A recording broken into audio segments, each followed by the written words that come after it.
A homeless girl begs a Hell's Angel to come to her birthday, not knowing he's her real dad. The afternoon sun beat down on the concrete outside Marvin's grocery, where 7-year-old Emma sat cross-legged beside her mother's worn backpack. The faded blue fabric was patched in 3 places, but Emma thought it looked like a friend with special markings. She ran her small fingers over the rough patches while watching shoppers come and go. Emma's blonde hair hung in tangled waves around her thin face. Her mother Lily stood nearby, talking with the manager about any work that might be available. Emma had heard this conversation many times before. "I can stock shelves, clean floors, anything you need," Lily said. Her voice sounded tired but hopeful. Emma watched a family push a cart overflowing with colorful boxes and fresh fruit. The little boy riding in the cart seat was licking a lollipop, his cheeks sticky with sugar. Emma's stomach growled, but she stayed quiet. 2 girls about her age walked by, their matching pink backpacks bouncing as they skipped. "Mom says I can invite the whole class to my birthday party," the taller girl said. "We're getting a bouncy castle and everything." "Lucky. My party last year had a magician. He pulled a rabbit out of his hat," her friend answered. Emma watched them disappear into the store, their excited chatter fading. She tried to imagine what a birthday party might be like. Cake with candles, friends singing, wrapped presents with bows. Emma had seen birthday parties in books from the library and on posters in store windows, but she'd never had one herself. "What day was I born, Mommy?" Emma had asked once. "April 10th, Lily had answered, stroking her hair. "The most beautiful spring day." Emma counted on her fingers. April 10th was only 5 days away. She would be 7 years old. 7 seemed important, like crossing an invisible line into being a bigger kid. Lily returned to the backpack, her shoulders slumping slightly. "Nothing today, sweet pea," she said, trying to keep her voice light. "But Mr. Marvin said maybe tomorrow they'll need help with a delivery." Emma nodded, used to disappointment. "That's okay, Mommy." Lily squeezed her daughter's small hand. "How about we walk to the park? Maybe we can find some cans to turn in at the recycling center." Before Emma could answer, the quiet afternoon erupted with the deep rumble of motorcycle engines. The powerful sound vibrated through the concrete and into Emma's bones. 5 large motorcycles pulled into the parking lot, chrome gleaming in the sunlight. The riders were big men with leather vests covered in patches. Most people in the parking lot quickly looked away or hurried into the store. Emma felt her mother tense beside her. "Come on, Emma," Lily whispered, gathering their few belongings. "Let's go to the park now." But Emma couldn't take her eyes off the motorcycles. They reminded her of dragons from storybooks, powerful and a little scary, but also fascinating. The bikers parked their machines in a neat row and dismounted. They were laughing and talking among themselves, their voices deep and rough. One biker stood apart from the others. He was taller and broader than the rest, with a thick brown beard and arms covered in colorful tattoos. His leather vest had the same winged skull patch as the others, but he didn't laugh or talk.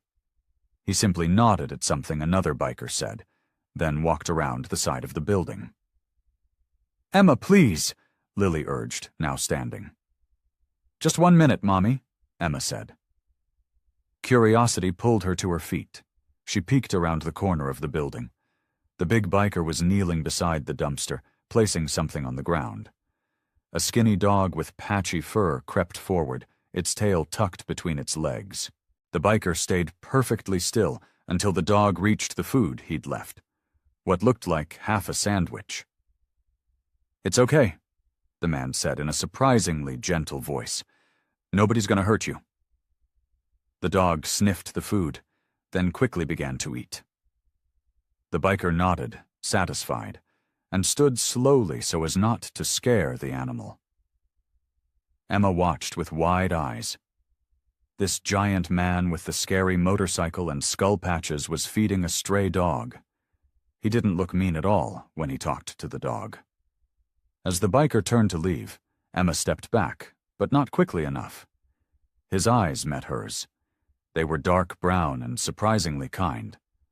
For a moment, neither moved. Then the corner of the man's mouth twitched in what might have been the beginning of a smile. He gave her a small nod before walking back toward his friends, the rumble of motorcycles filling the air once more. Emma retreated to her mother's side, her mind filled with the image of the big biker feeding the stray dog. The parking lot buzzed with the rumbling engines as the bikers settled their motorcycles into a neat row. The man with the thick beard, the one who'd fed the dog, sat astride his massive black motorcycle, pulling a thermos from his saddlebag.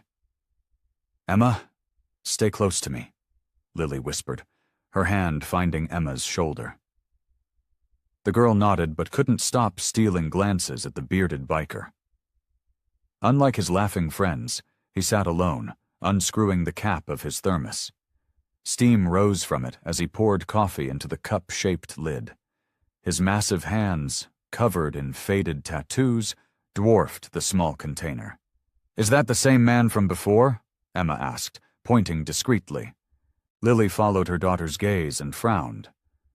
"Don't stare, honey. It's not polite." "But he was feeding that skinny dog behind the store," Emma said. "The one with the patchy fur that's always hiding by the dumpster." Lily's eyes softened slightly, but her voice remained firm. "That may be, but you need to stay away from men like that. Those patches on their vests, they're Hell's Angels. They can be dangerous people." "But why would someone dangerous feed a hungry dog?" Emma asked, her forehead wrinkling in confusion. Lily sighed, adjusting the straps of their backpack. "The world isn't simple, sweet pea.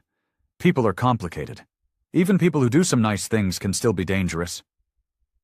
Emma watched as the bearded man, she'd heard one of the others call him Bear, took a long sip of his coffee.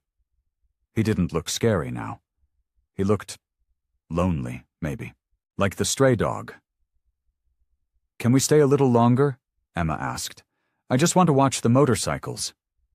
Lily checked her old wristwatch and nodded reluctantly. "Just for a few more minutes. Then we need to get to the community center before dinner service ends." Emma settled back on the curb, her chin resting on her knees. The afternoon sun cast long shadows across the parking lot as Bear sat motionless on his bike, occasionally lifting his thermos for another sip of coffee. The other bikers laughed and talked, moving in and out of the store, but he remained apart, quiet and watchful. A young couple walked by, the woman pulling her boyfriend closer to the store entrance, away from the bikers. Emma noticed how Bear's eyes followed them briefly, then dropped back to his coffee. His shoulders seemed to sink a little lower. "Mommy," Emma whispered, "I think maybe that man is sad." Lily glanced up from sorting through their few belongings. "What makes you say that?" "He looks the way I feel sometimes when kids at the park don't want to play with me," Emma said, "like he knows people are afraid of him." Lily's expression softened. She reached out and tucked a strand of hair behind Emma's ear. "You have a good heart, Emma. You notice things other people miss." She paused, looking over at the biker. "But sometimes people give others reasons to be afraid. We need to be careful." Emma nodded but couldn't shake the image of those large hands gently placing food for the hungry dog. As the afternoon faded into early evening, the bikers began mounting their motorcycles again. The air filled with the thunderous roar of engines starting up. Bear finished his coffee, carefully screwed the cup back onto his thermos, and returned it to his saddlebag. His movements were deliberate and precise, like someone used to being careful with what little he had. The bikers pulled out of the parking lot one by one, a parade of chrome and leather. Bear was the last to leave, his motorcycle's deep rumble echoing off the grocery store's brick wall. As he passed near where Emma sat, his eyes briefly met hers again. This time, Emma offered a small wave. Bear didn't wave back, but his eyes crinkled slightly at the corners. Not quite a smile, but something close to it. After the bikers disappeared down the street, the parking lot seemed suddenly quiet. Lily stood, hefting the backpack. "Time to go, Emma? Dinner service starts soon." Emma stood too, brushing off her jeans. As they walked toward the community center 6 blocks away, she thought about Bear and the stray dog. Her mother said bikers could be dangerous, but Emma wasn't so sure. At least, not about this one. "People can be different than they look," she said to herself, remembering the gentle way Bear had spoken to the hungry dog. Maybe he wasn't so scary after all. The next afternoon arrived bright and clear.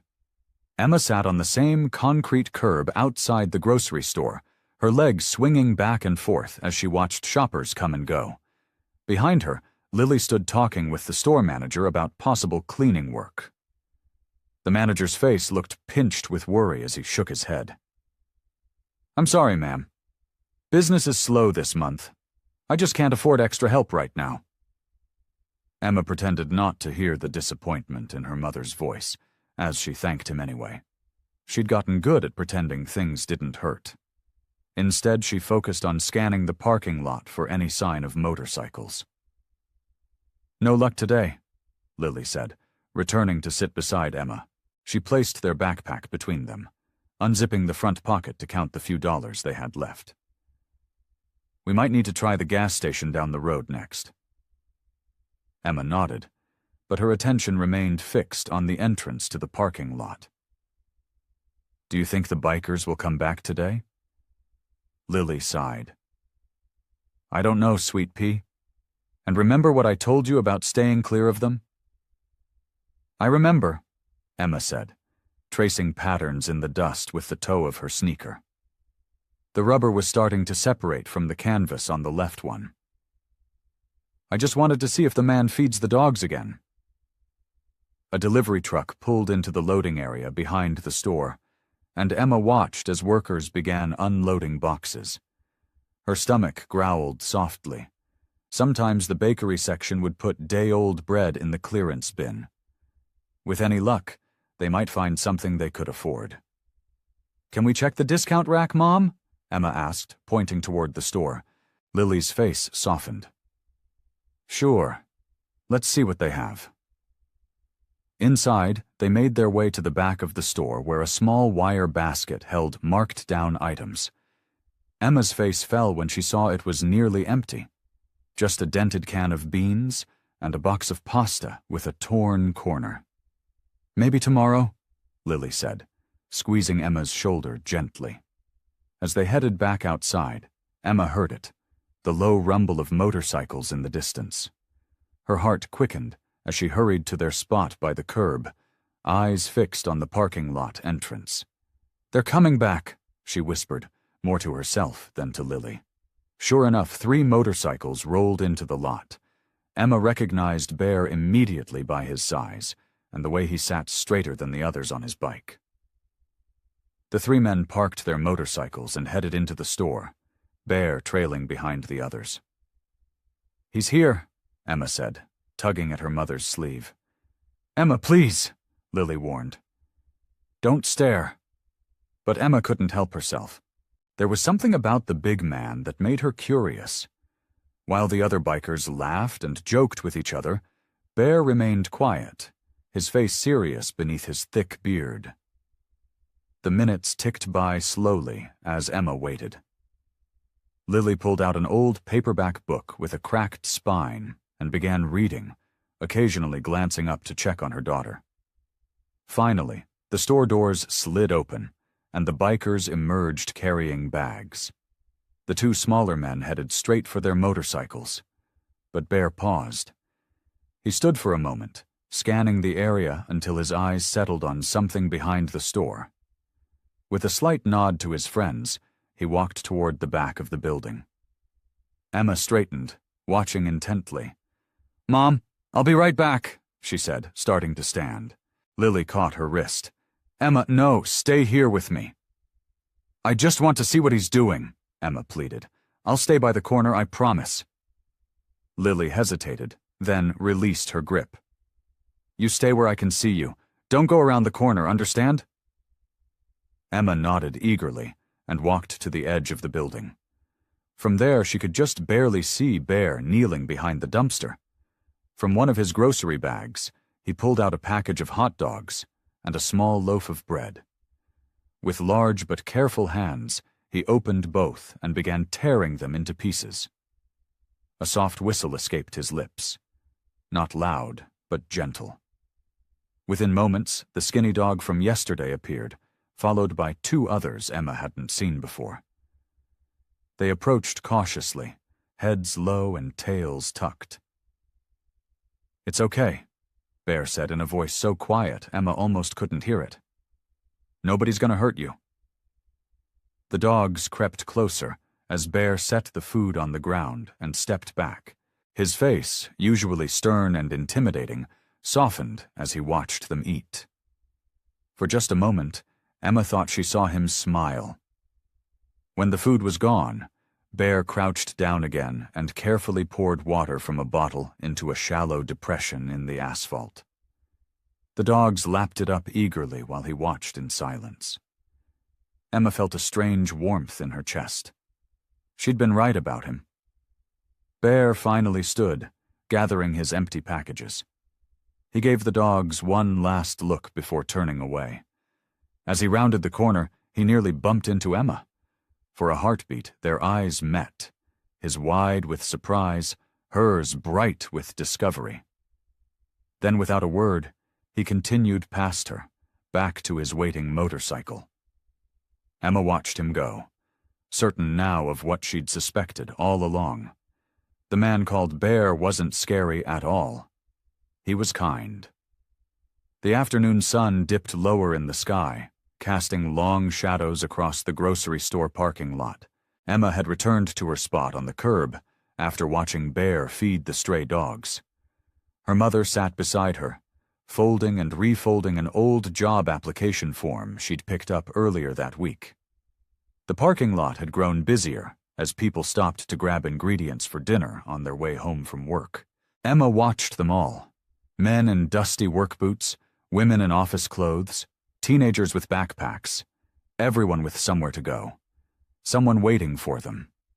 A minivan pulled into a spot near the entrance, and 2 girls about Emma's age hopped out. Their mother called after them to stay close as they skipped ahead toward the automatic doors. The girls wore matching pink t-shirts with sparkly lettering, and their hair was tied up in neat ponytails with colorful bands. "Mom, can we get the cupcakes with the purple frosting?" the taller girl asked, bouncing on her toes. "Jenny said her mom got those for her party, and they were amazing." "We'll see," their mother answered, digging through her purse for her shopping list. "Let's focus on the decorations first. Your party is only 3 days away." The shorter girl clapped her hands together. "I can't wait! Dad said we can hang the piñata from the big tree in the backyard." Emma leaned forward slightly, not wanting to miss a word. The girls stood just a few feet away, waiting for their mother to finish checking her list. "How many friends are coming to your party?" the shorter girl asked her sister. 14. Mom said that's too many, but Dad said it's fine because they can play in the yard." The taller girl twirled in a circle. "And Grandma's making her special chocolate cake with 3 layers. "With the rainbow sprinkles?" her sister asked. "Of course. What's a birthday without sprinkles?" Emma's throat felt tight as she listened. She tried to imagine what a cake with 3 layers would look like. The only cake she'd ever tasted was from a church food pantry last Christmas. A small piece wrapped in plastic that had gone slightly stale. Still, it had been sweet and special. "I hope I get that doll I showed Mom at the store," the taller girl continued. "The one with the hair that changes color in the sun." "You always get what you want," her sister said with a small pout. Their mother finally found her list, and ushered them toward the store entrance.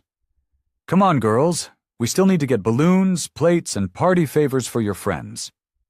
As they disappeared into the store, Emma hugged her knees to her chest. She'd never had a birthday party, never had friends over for cake or opened presents wrapped in colorful paper. Most years, her birthday passed without celebration. Just another day of searching for a safe place to sleep or finding enough food to quiet her hungry stomach. "Mom?" Emma said quietly. Lily looked up from her application form. "Yes, honey?" "My birthday is coming soon, isn't it?" A shadow crossed Lily's face, a mixture of sadness and guilt that Emma had learned to recognize. "Yes, it is. 2 days from now." "I'll be 7, Emma said, straightening her shoulders a little. 7 seemed so grown up compared to 6. Lily reached out and tucked a strand of hair behind Emma's ear. "My big girl. 7 years old already." For a moment, they sat in silence. Emma wanted to ask about a party, or a cake with sprinkles, or maybe even a small gift, but the tired lines around her mother's eyes stopped her. She knew they barely had enough money for dinner tonight. "Those girls were talking about birthday parties," Emma finally said. "They had matching shirts." Lily nodded, her fingers fidgeting with the edge of the job application. "I heard them. The one girl said she's having 14 friends come over." Emma tried to imagine knowing 14 kids well enough to invite them to a party. At the shelter last winter, she'd made friends with a boy named Marcus, but he and his father had moved to another town in March. "That's a lot of friends," Lily said, her voice catching slightly. Emma drew patterns in the dust with her finger, careful to keep her voice light. "Do you think we could do something for my birthday? Just something small?" Lily's eyes grew shiny with unshed tears. She took Emma's small hand in hers, running her thumb over Emma's knuckles. "Oh, sweetie, I wish I could give you the world." She swallowed hard before continuing. "I saved a little money.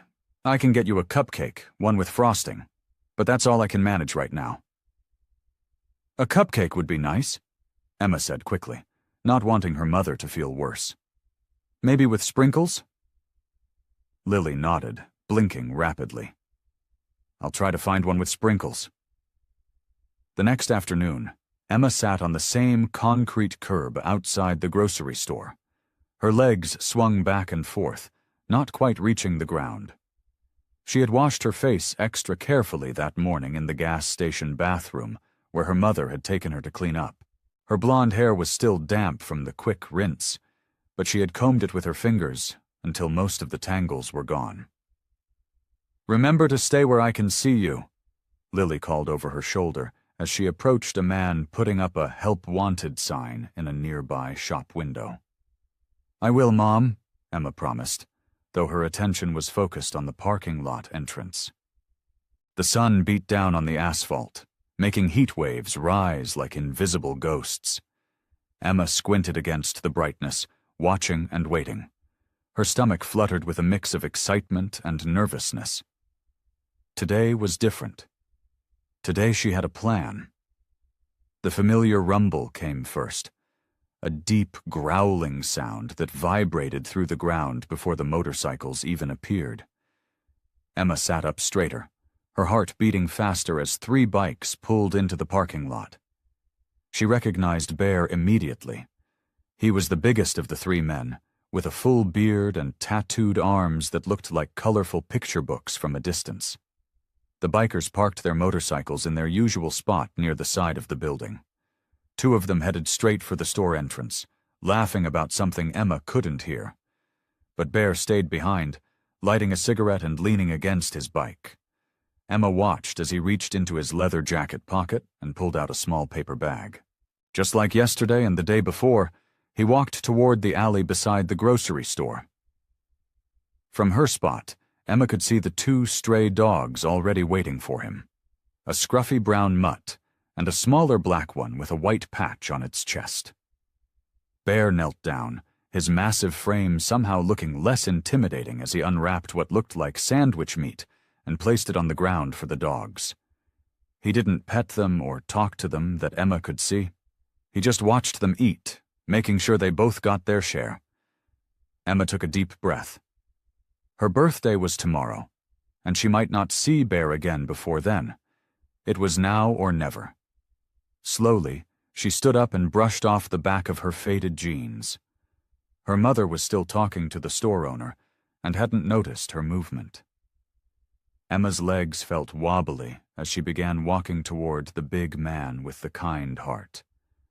The dogs noticed her first. The brown one looked up from its meal, ears perked forward curiously. This made Bear turn around, his expression changing from calm to surprised when he spotted her approaching. Emma stopped a few feet away from him, suddenly feeling very small. Bear towered over her, his shadow completely covering her like a dark blanket. Up close, his tattoos were even more detailed, dragons and eagles and words Emma couldn't read. "Hi," she said, her voice coming out as barely more than a whisper. Bear shifted uncomfortably, glancing around as if looking for her parents, or someone who might explain why this tiny girl was talking to him. "The dogs like you," Emma continued, pointing to the animals that had returned to eating the food he'd provided. Bear cleared his throat. "Yeah, well, they're hungry." His voice was deep and gravelly, like rocks rolling down a hill. But it wasn't mean or scary. Emma twisted her fingers together, gathering all her courage. "My name's Emma." Bear nodded once, awkwardly. "Okay. Tomorrow's my birthday," she said, the words tumbling out faster now. "I'm going to be 7. Bear looked even more uncomfortable, but he didn't walk away. "That's good. Happy birthday, kid." Emma took one more step forward, hope making her brave. "I've never had a birthday party before, not a real one with guests." Bear's expression changed subtly. Something flickered in his eyes that Emma couldn't name. "My mom's going to get me a cupcake," she continued, "with sprinkles maybe, and—" She hesitated, her heart pounding so hard she could feel it in her throat. "I was wondering if maybe you would come. To my birthday?" Bear stared at her, clearly shocked by the invitation. "It'll just be me and my mom," Emma added quickly. "Behind the store, around this time. You don't have to bring anything. I just thought, maybe you'd come?" For several long seconds, Bear didn't respond. He looked at the little girl with tangled blonde hair and 2 big clothes, then at the dogs still eating his offering, then back to Emma's hopeful face. Finally, he gave a single, awkward nod. "Yeah, kid, I'll come." Emma's face lit up with a smile so bright it seemed to change the air around them. "Really? You promise?" Bear shifted his weight, clearly uncomfortable with her excitement, but not willing to take back his word. "I said I would." "Thank you," Emma whispered, still smiling. The evening sun cast long shadows across the gravel parking lot of the Hells Angels clubhouse. The rectangular cinderblock building sat at the edge of town, marked only by a weathered wooden sign and the row of motorcycles parked outside. Music thumped from inside, classic rock that spilled out whenever the door opened. Bear hunched his massive frame through the entrance, nodding to the men who acknowledged him with raised beer bottles and chin lifts. The clubhouse interior was exactly what you'd expect. Pool tables, a makeshift bar, motorcycle parts scattered across workbenches, and walls covered with flags and memorabilia. The air hung heavy with cigarette smoke and the smell of motor oil. "There he is," called Diesel, a gray-bearded biker with a potbelly and arms covered in faded Navy tattoos. "Where'd you disappear to all afternoon?" Bear grabbed a beer from the cooler and twisted off the cap. "Just running errands," he muttered, settling his bulk onto a bar stool that creaked beneath his weight. Errands, he says, laughed Crowbar, a lanky veteran with a face etched by years of hard living. Since when do you run errands that don't involve your bike or booze? The men around him chuckled. Bear took a long pull from his beer, his mind still caught on the little girl's face, the way Hope had transformed it when he'd agreed to come to her birthday. Actually, Bear said, his voice quieter than usual, got an invitation today. An invitation? Diesel's eyebrows shot up. You joining the country club now? More laughter rippled through the group. Bear shook his head, uncomfortable with being the center of attention. Nah, it's this kid. Little girl who hangs around the grocery store with her mom. He picked at the label on his beer bottle. Tomorrow's her birthday. She asked if I'd stop by. The laughter died down. Crowbar leaned forward. What kid? Skinny little thing. Blonde hair. Looks about 6 or 7. Bear shrugged, trying to downplay it. Seen her and her mom around for a while now. Pretty sure they're homeless. Diesel set his beer down with a thunk. The ones who sit on the curb? Woman looking for day work? Bear nodded. That's them. So why'd she invite you? Asked Wrench, a barrel-chested mechanic with knuckle tattoos spelling R-I-D-E-F-R-E-E. Bear shifted on his stool. Caught me feeding those strays behind the store. A moment of silence fell over the group before Crowbar broke it. She invited you to her birthday? Yeah. Bear took another swig of beer. Said she's never had a birthday party before. No guests or nothing. Just her and her mom. The clubhouse grew unusually quiet. Diesel stared into his beer. Crowbar's weathered face softened. Wrench rubbed his hand across his stubbled jaw. Never had a birthday? Diesel repeated, his voice gruff. That ain't right. You going? Asked Wrench. Bear nodded. Told her I would. Where they having this party? Crowbar asked. Behind the grocery store. Said they'd be there same time as today. Bear finally looked up, surprised by the intensity in his friends' faces. What? Diesel stood up suddenly, his bar stool scraping against the concrete floor. We're all going. Bear blinked. What? You heard me, Diesel said, walking over to the old bulletin board that hung on the far wall. He pinned up a scrap of paper and scribbled on it with a marker. Birthday party tomorrow afternoon, behind Miller's Grocery. Hold on, Bear protested. You guys showing up will scare the hell out of this kid and her mom. My granddaughter just had her birthday last month, Wrench said, ignoring Bear's concerns. Got her one of those princess cakes. Bakery on Main can make one by tomorrow if I call first thing. I've got streamers and balloons in my attic from the Veterans Day thing, added Crowbar. Never took 'em down? Bear watched in disbelief as the men began calling out what they could bring. Diesel was writing it all down on the bulletin board. Hot dogs and burgers, called one.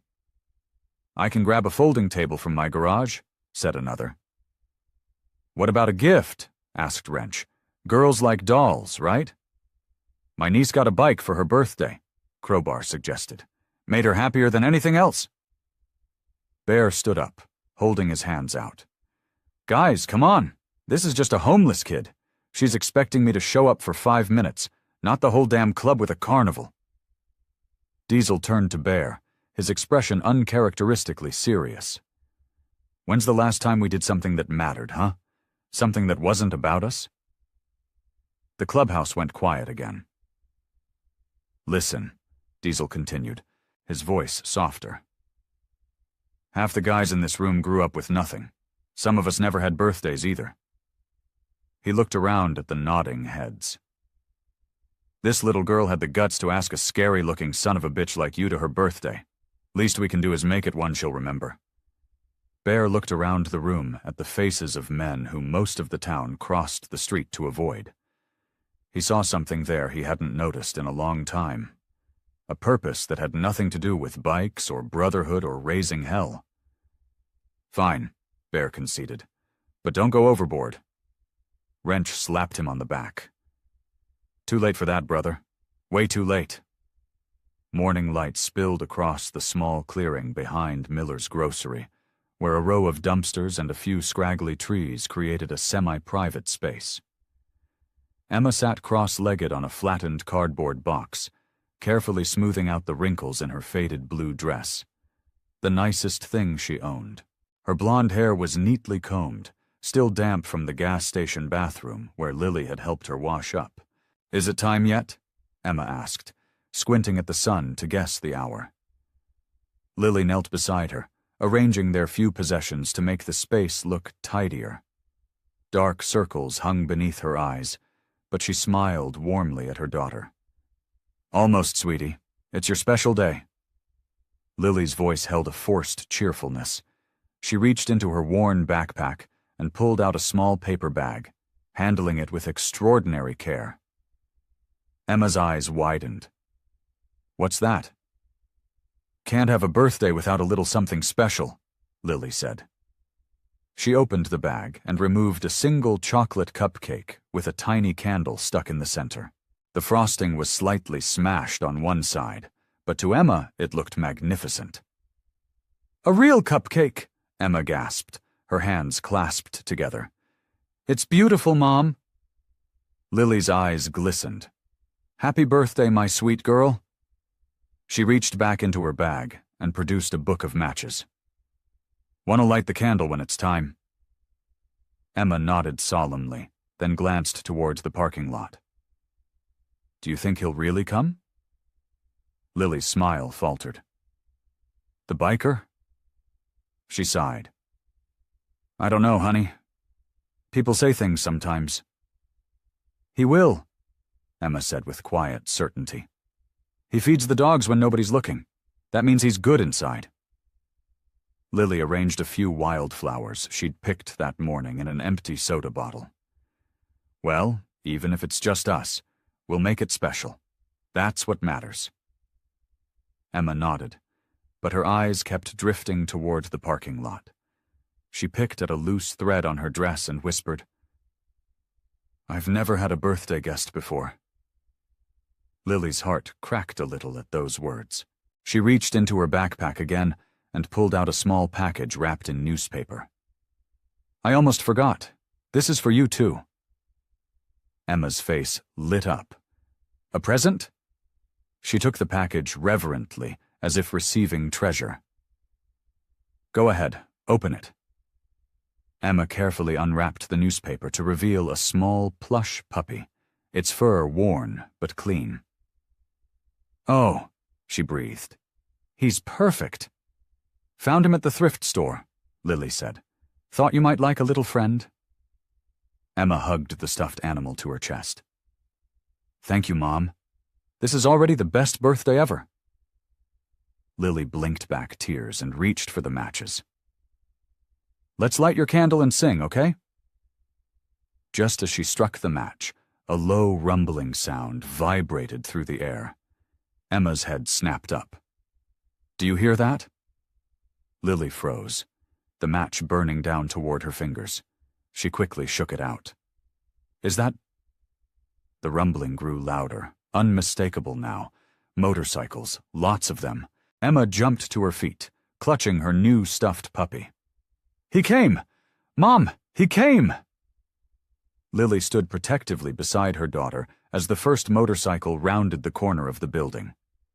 It was Bear, his massive frame making the bike seem almost small beneath him. But he wasn't alone. Behind him rode another biker, and another, and another. "Oh my goodness," Lily whispered, her hand instinctively reaching for Emma's shoulder. Emma's mouth dropped open as motorcycle after motorcycle pulled into the back lot, engines thundering before cutting off one by one. There were at least a dozen riders, all wearing leather vests with patches. Bear dismounted first, looking almost embarrassed as he approached. Hey kid, happy birthday." "You came," Emma said, her voice filled with wonder. "Yeah." Bear nodded awkwardly. "Brought a few friends too. Hope that's okay."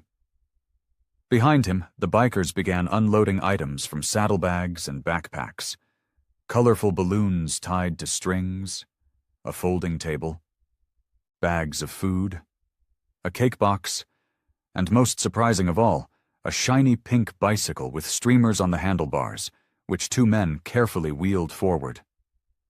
Emma stared at the unfolding scene in disbelief, her small body frozen in shock. "All this is for me?" she finally whispered.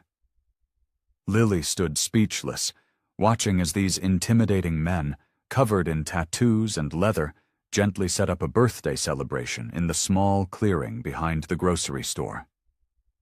As the bikers arranged everything, Bear approached Lily, keeping his voice low. "Hope this is all right. The guys wanted to help when they heard." "I don't know what to say," Lily stammered. "This is overwhelming." When she shifted her backpack to make room for the folding table, a worn photograph slipped partially out of the side pocket.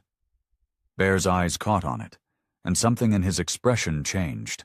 He stared at the partially visible image, a younger Lily standing next to a man in a familiar leather vest with the same club patches Bear wore. The color drained from Bear's face as he recognized the man's profile. "Jake?"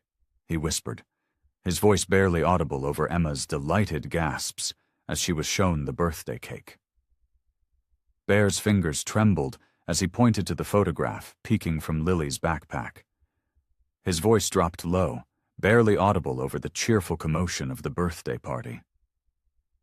"That picture," he said, his throat suddenly dry. Could I see it?" Lily hesitated, her protective instincts flaring. She glanced over at Emma, who was being helped onto her new pink bicycle by two of the gentler-looking bikers. The little girl's face glowed with happiness as she gripped the handlebars. "It's private," Lily said, but something in Bear's expression, a raw vulnerability she hadn't expected, made her pause. Bear swallowed hard. "The man in it, I just thought—" He stopped, struggling to find words. Across the makeshift party area, Emma wobbled on her new bicycle, giggling as streamers fluttered behind her. "Look, Mom! I'm riding!" Lily waved and forced a smile before turning back to Bear.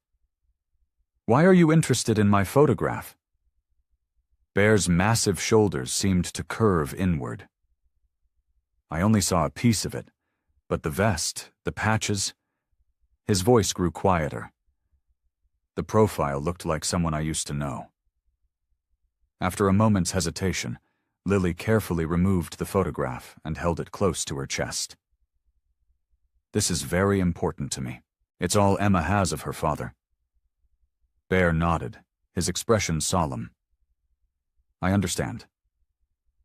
With reluctance, Lily turned the photograph around. The image showed a younger Lily, smiling and radiant, standing beside a handsome biker with kind eyes and a familiar leather vest. Their arms were wrapped around each other, both laughing at something beyond the camera. Happiness radiated from the faded image, a moment frozen in time before everything changed. Bear's breathing stopped. His hand reached toward the photograph, but halted before touching it, as if afraid it might vanish. "Jake," he whispered. The name emerged like a prayer. Lily's eyes widened. "You knew him?" Across the clearing, Emma made another wobbly circle on her bicycle, surrounded by cheering bikers who steadied her when she tilted too far. Her delighted laughter carried through the air. "Jake Carter," Bear said, his voice rough with emotion. That's Jake Carter." Lily's expression hardened. "How do you know his name?" Bear couldn't tear his gaze from the photograph. "Because he's my brother." The words hung between them, impossible and overwhelming. "What?" Lily took a step back, clutching the photograph tighter. "No, that can't be right." Bear finally looked up, his eyes wet with unexpected tears. "I'm Daniel Carter. Everyone calls me Bear. Jake was my older brother." Lily shook her head in disbelief. Jake never mentioned a brother named Bear. He wouldn't have called me that, Bear said quietly. That came later. He always called me Danny. Lily's hands began to tremble. He talked about a little brother named Danny, said you were the reason he stayed straight, that he had to set an example. Bear's face contorted with emotion. I looked up to him my whole life. Then one day he was just gone. No explanation. No goodbye. I never knew why he disappeared. Emma's voice called out from across the clearing. Mom! Uncle Bear! Look how fast I can go! Both adults turned to watch as Emma pedaled with growing confidence, her face split with a wide smile that was hauntingly familiar. Bear's breath caught in his throat. The same smile, the same bright eyes. Jake's eyes. She's Jake's daughter, Bear whispered, the truth settling over him like a physical weight. She's my niece. Lily stared at Bear, seeing him with new eyes, looking past the tattoos and intimidating size to find traces of Jake in the shape of his jaw, the set of his shoulders. I never knew what happened to him, Lily said, her voice breaking. He went for a ride one day and never came back. I waited for months. Years. Bear stood frozen, overwhelmed by the collision of his past and present. I've been looking for him all this time. Following any lead? They both watched as Emma circled back toward them, her small face flushed with joy, completely unaware that her simple birthday invitation had just connected the broken pieces of her family's past. The afternoon sunshine had mellowed into a golden evening light. Most of the bikers had rumbled away on their motorcycles, leaving behind a transformed space behind the grocery store. Colorful streamers hung from the fence, and a few deflating balloons bobbed in the gentle breeze. Empty paper plates and cake crumbs scattered across the folding table they'd brought. Bear stayed behind, sitting on an overturned milk crate across from Lily. Emma was a few feet away, still admiring her pink bicycle, though her movements had grown slower as fatigue from the day's excitement caught up with her. She yawned widely, rubbing her eyes with small fists. She's had quite a day, Bear said, his voice softer than his imposing figure suggested. Lily nodded, watching her daughter with a tender expression. I've never seen her so happy. She paused, tracing the edge of the photograph with her fingertip. I still can't believe you're Jake's brother. The way Emma just happened to ask you of all people. How did you meet him? Bear asked, leaning forward. His massive hands rested on his knees, tattoos peeking from beneath his leather jacket sleeves. Lily's eyes took on a faraway look. I was working at a roadside diner about 5 years ago. Jake came in during a storm. His bike had broken down, and he was soaked to the bone. A small smile touched her lips. He ordered coffee and pie, and when I brought it to him, he said I had the kindest eyes he'd ever seen. Bear nodded, a painful recognition crossing his face. That sounds like Jake. He stayed in town for 3 days getting his bike fixed. Came to the diner every morning and evening.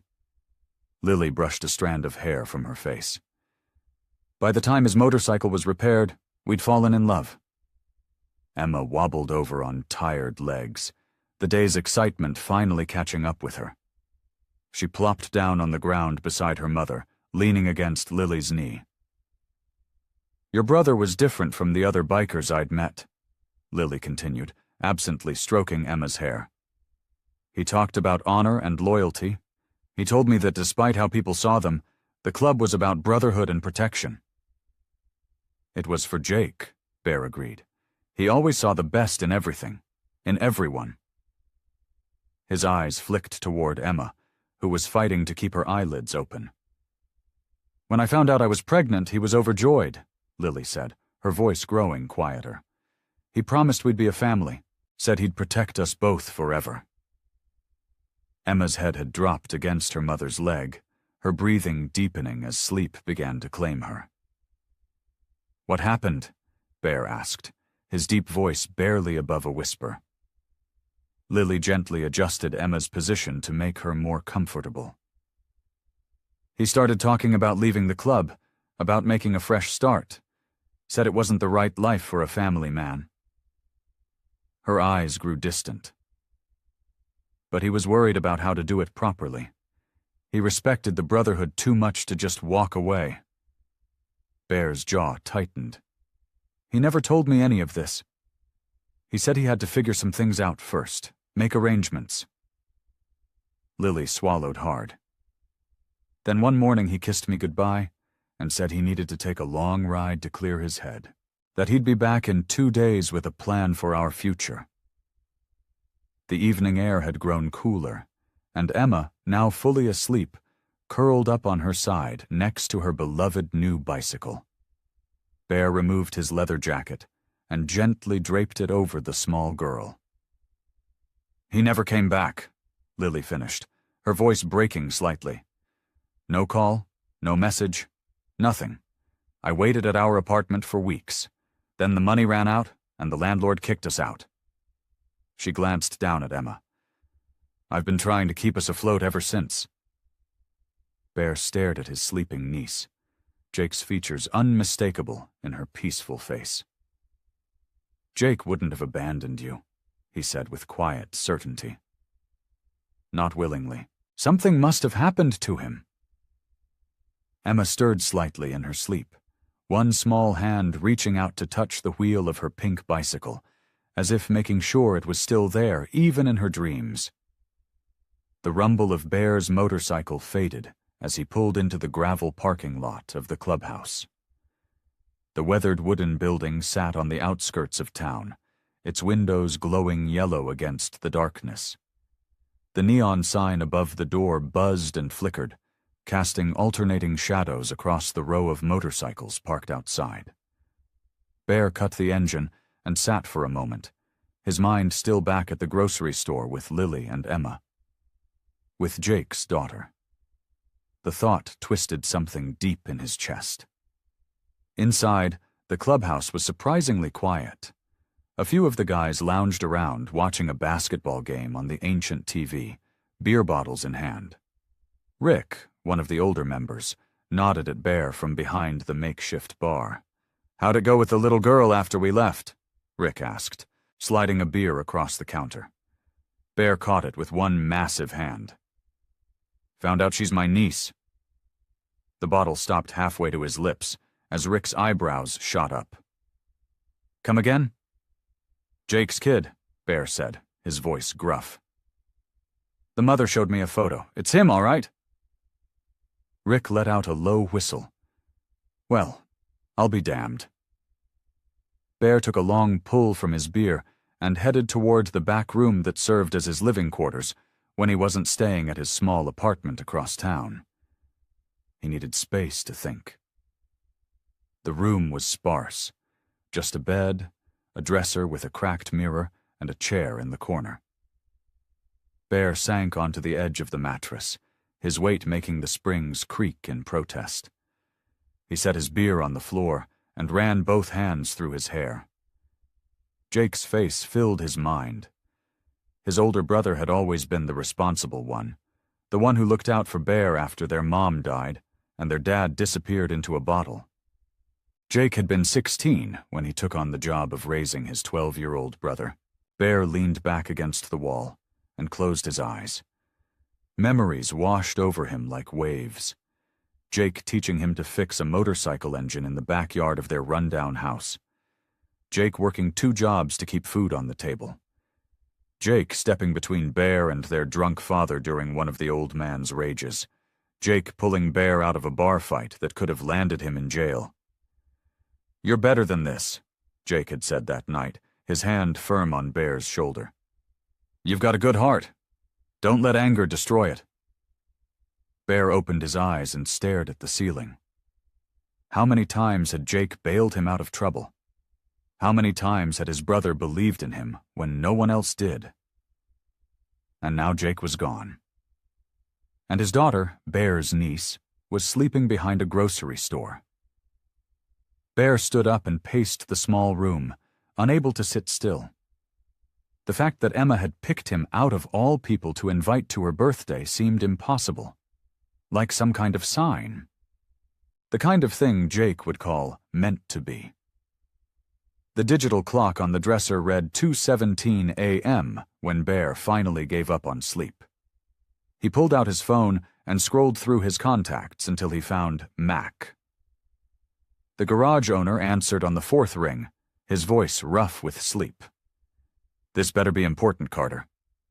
"Need to ask a favor," Bear said. "You still looking for help at the shop?" After finishing the call, Bear sat back on the bed, staring at the faded photograph of him and Jake that hung on the wall. It showed them working on Jake's first motorcycle, both covered in grease, but grinning like they'd discovered gold. "I don't know what happened to you, brother," Bear whispered to the photo, "but I'm going to take care of them. I promise." As dawn broke, Bear was already on his motorcycle, heading back towards the grocery store. He'd barely slept, but his mind was clearer than it had been in years.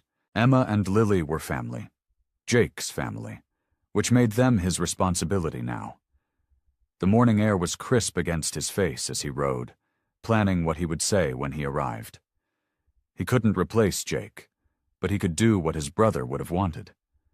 He could help them find a safe place to live. He could make sure Emma never had to celebrate another birthday behind a grocery store. For the first time since Jake disappeared, Bear felt certain about what he needed to do.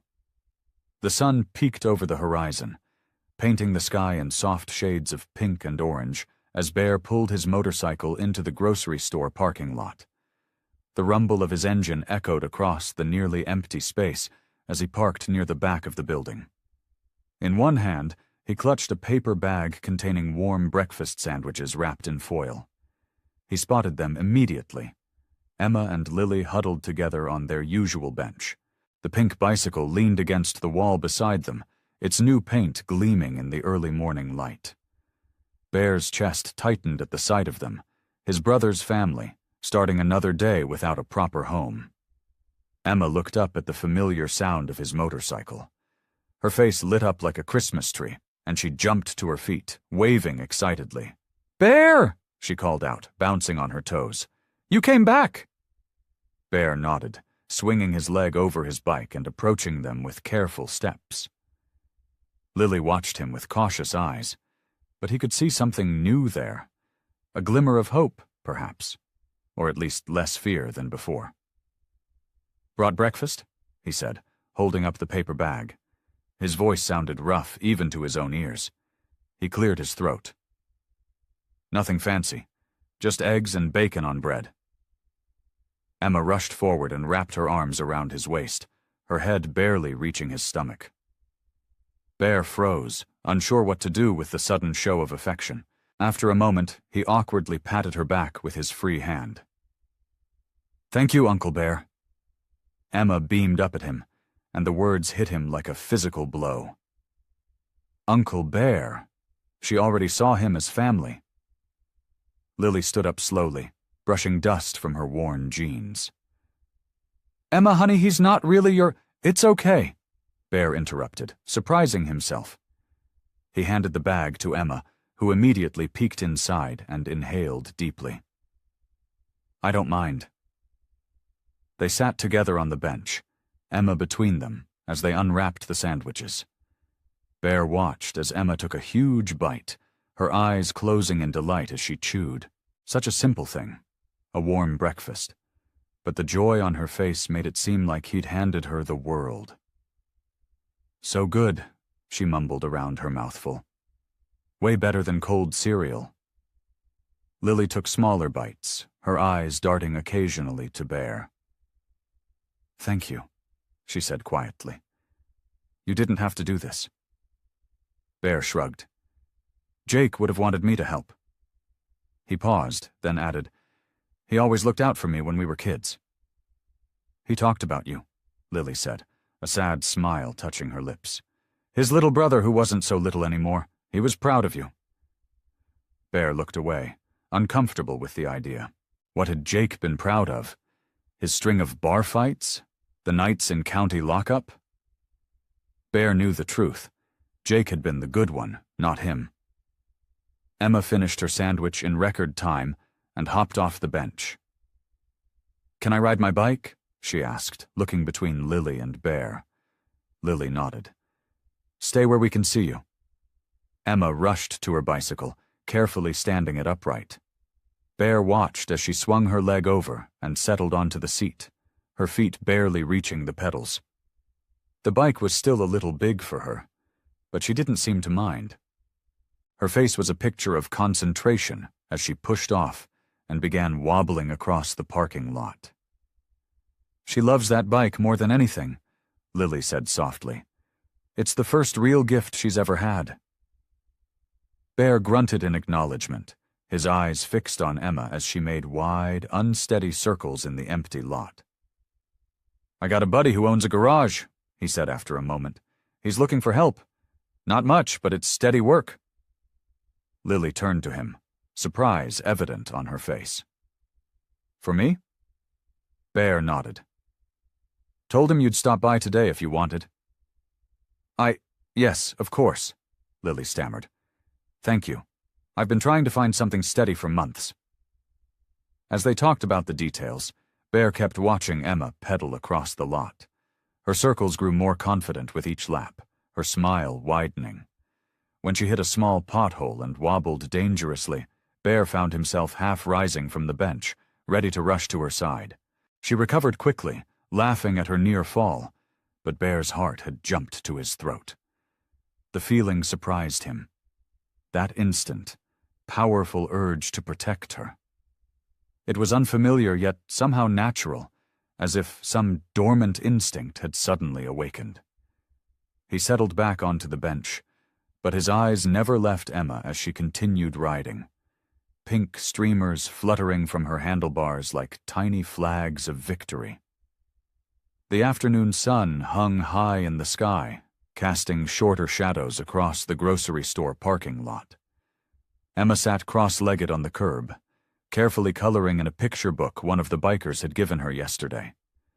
Her tongue poked out slightly from the corner of her mouth as she concentrated on staying within the lines. Lily sat nearby on their bench, folding their few clothes and organizing their belongings. Bear had left hours ago, promising to return later. Emma missed him already but hummed happily as she colored, pausing occasionally to admire her new bicycle. The distant rumble of motorcycles made Emma's head snap up. Her eyes widened with excitement as she spotted not just one bike, but 5 of them turning into the parking lot. Bear led the small convoy, his massive frame unmistakable even from a distance. "Mom, look!" Emma jumped to her feet, pointing. "Bear's back, and he brought his friends." Lily tensed slightly, standing protectively near Emma. Despite yesterday's kindness, years of living on the streets had taught her to be cautious around groups of men. The bikers parked in a neat row and began unloading items from saddlebags and small trailers attached to their motorcycles. Bear approached first, carrying what looked like a large canvas bag. "Brought some stuff," he said simply, nodding at Lily. "Thought it might help." Behind him, the other bikers followed with their arms full. A tall, lean man with a gray-streaked beard carried several folded blankets. Another brought a cooler that looked heavy enough to strain even his muscled arms. 2 others followed with duffel bags and plastic containers. Emma bounced on her toes. "What is all this?" "Just some supplies," Bear replied, setting down his bag. "Stuff to keep you comfortable." The gray-bearded biker stepped forward and introduced himself as Hawk. "We got some sleeping bags that pack up real small," he explained, his voice surprisingly gentle. "Good down to 30 degrees. Won't have to worry about cold nights." The biker with the cooler, a stocky man called Diesel, popped it open to reveal sandwiches, fruit, bottled water, and juice boxes. "Food that'll keep for a few days," he said. "Got some ice packs in there, too." Emma's eyes grew round as the bikers continued unpacking their gifts. There were wet wipes and hand sanitizer, a small first aid kit, flashlights with extra batteries, and even a portable phone charger. "This one's special," said a younger biker called Rusty, handing Emma a small solar-powered lantern. "Just leave it in the sun during the day, and you'll have light all night." Emma held the lantern as if it were made of gold, turning it carefully in her hands. "It's like having stars in a jar," she whispered. Lily stood frozen, watching as the bikers, men she would have crossed the street to avoid just days ago, arranged the supplies neatly on the bench. Her eyes glistened with unshed tears. "Why?" she finally managed to ask, her voice barely audible. Bear shifted uncomfortably, looking at his boots. "Jake was our brother," he said. "That makes you family." "But you didn't even know about us until yesterday," Lily said. Hawk stepped forward. "Doesn't matter. In our world, family's family, no matter when you find them." Emma was already digging through one of the duffel bags, pulling out a small stuffed bear wearing a tiny leather vest. She hugged it tightly, her face glowing with joy. "Look, Mom. He looks just like Bear." She held up the toy proudly. The bikers chuckled, and even Bear's mouth twitched in what might have been the beginning of a smile. Diesel opened a plastic container filled with homemade cookies. "My wife baked these this morning," he said, offering them to Emma. "Said every kid needs cookies." Emma took one reverently, then looked at Lily for permission before taking a bite. Her eyes closed in bliss as she chewed. Lily watched her daughter's happiness, then looked at the circle of tough-looking men who had brought it. A tear finally escaped, sliding down her cheek as she realized what was happening. These men, strangers until yesterday, were helping her family simply because they could, because they believed in taking care of their own, because they saw her and Emma not as homeless burdens, but as people deserving of kindness. "I don't know what to say," she whispered, quickly wiping away the tear. "Thank you doesn't seem enough." Bear awkwardly patted her shoulder. "No need to say anything," he muttered. "Jake would have done the same." Lily nodded, unable to speak as more tears threatened. For the first time in years, she felt something she'd almost forgotten. The warmth of being part of something larger than just herself and Emma. Of belonging. The early morning sun filtered through the dusty blinds of the biker clubhouse office. Bear hunched his massive frame over a metal filing cabinet that hadn't been properly organized in years. His thick fingers, more used to gripping handlebars than paper, carefully flipped through folders labeled with dates stretching back almost a decade. The small office smelled of old leather, motor oil, and stale coffee. A fan whirred weakly in the corner, pushing around the warm air without actually cooling anything. Bear wiped sweat from his forehead with the back of his hand and pulled out another stack of folders. He'd arrived before anyone else, using his spare key to let himself in.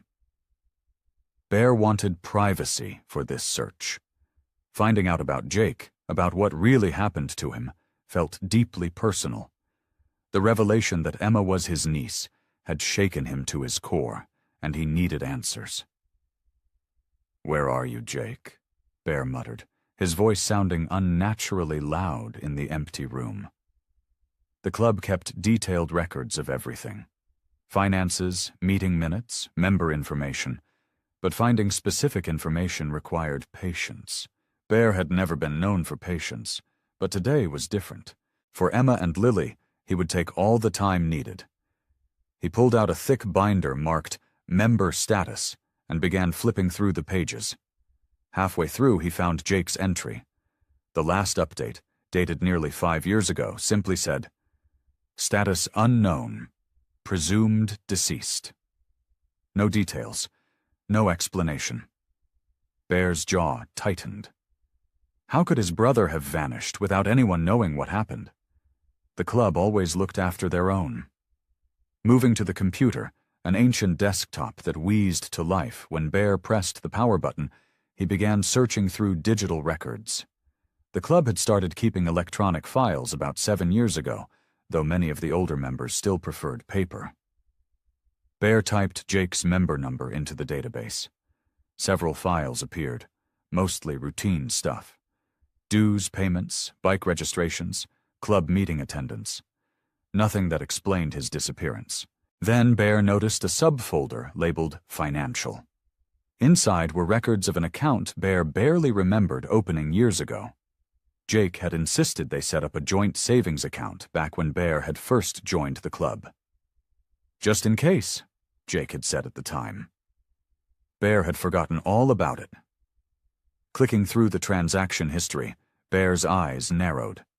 Regular withdrawals appeared every month for the past 5 years, always the same amount, always on the same day. The withdrawals began shortly after Jake's last recorded club appearance. "What the hell?" Bear muttered. He scrolled through page after page of transactions. The pattern never changed. Every month, like clockwork, money left the account and went to... where? The destination wasn't clearly marked, just an account number. Bear scribbled the account number on a scrap of paper and kept digging. In another file, he found a document Jake had signed authorizing automatic transfers from their joint account. The recipient wasn't named, but the account number matched the one Bear had just written down. His heart pounding, Bear searched the remaining files for any mention of that account number. He finally found it in a folder containing old bank correspondence. The account belonged to Lily Harper. Bear stared at the screen, the pieces slowly falling into place. Jake had arranged for money to be sent to Lily and Emma every month, using Bear's account. Bear had been supporting them for years without even knowing it. He leaned back in the creaking office chair, running his hands over his face. Jake must have set this up right before he disappeared. But why use Bear's account? Why not tell Lily directly? The answer came to him slowly. Jake must have known something was going to happen to him. He had arranged for his family to be taken care of, but he'd done it in a way that would eventually lead Bear to them.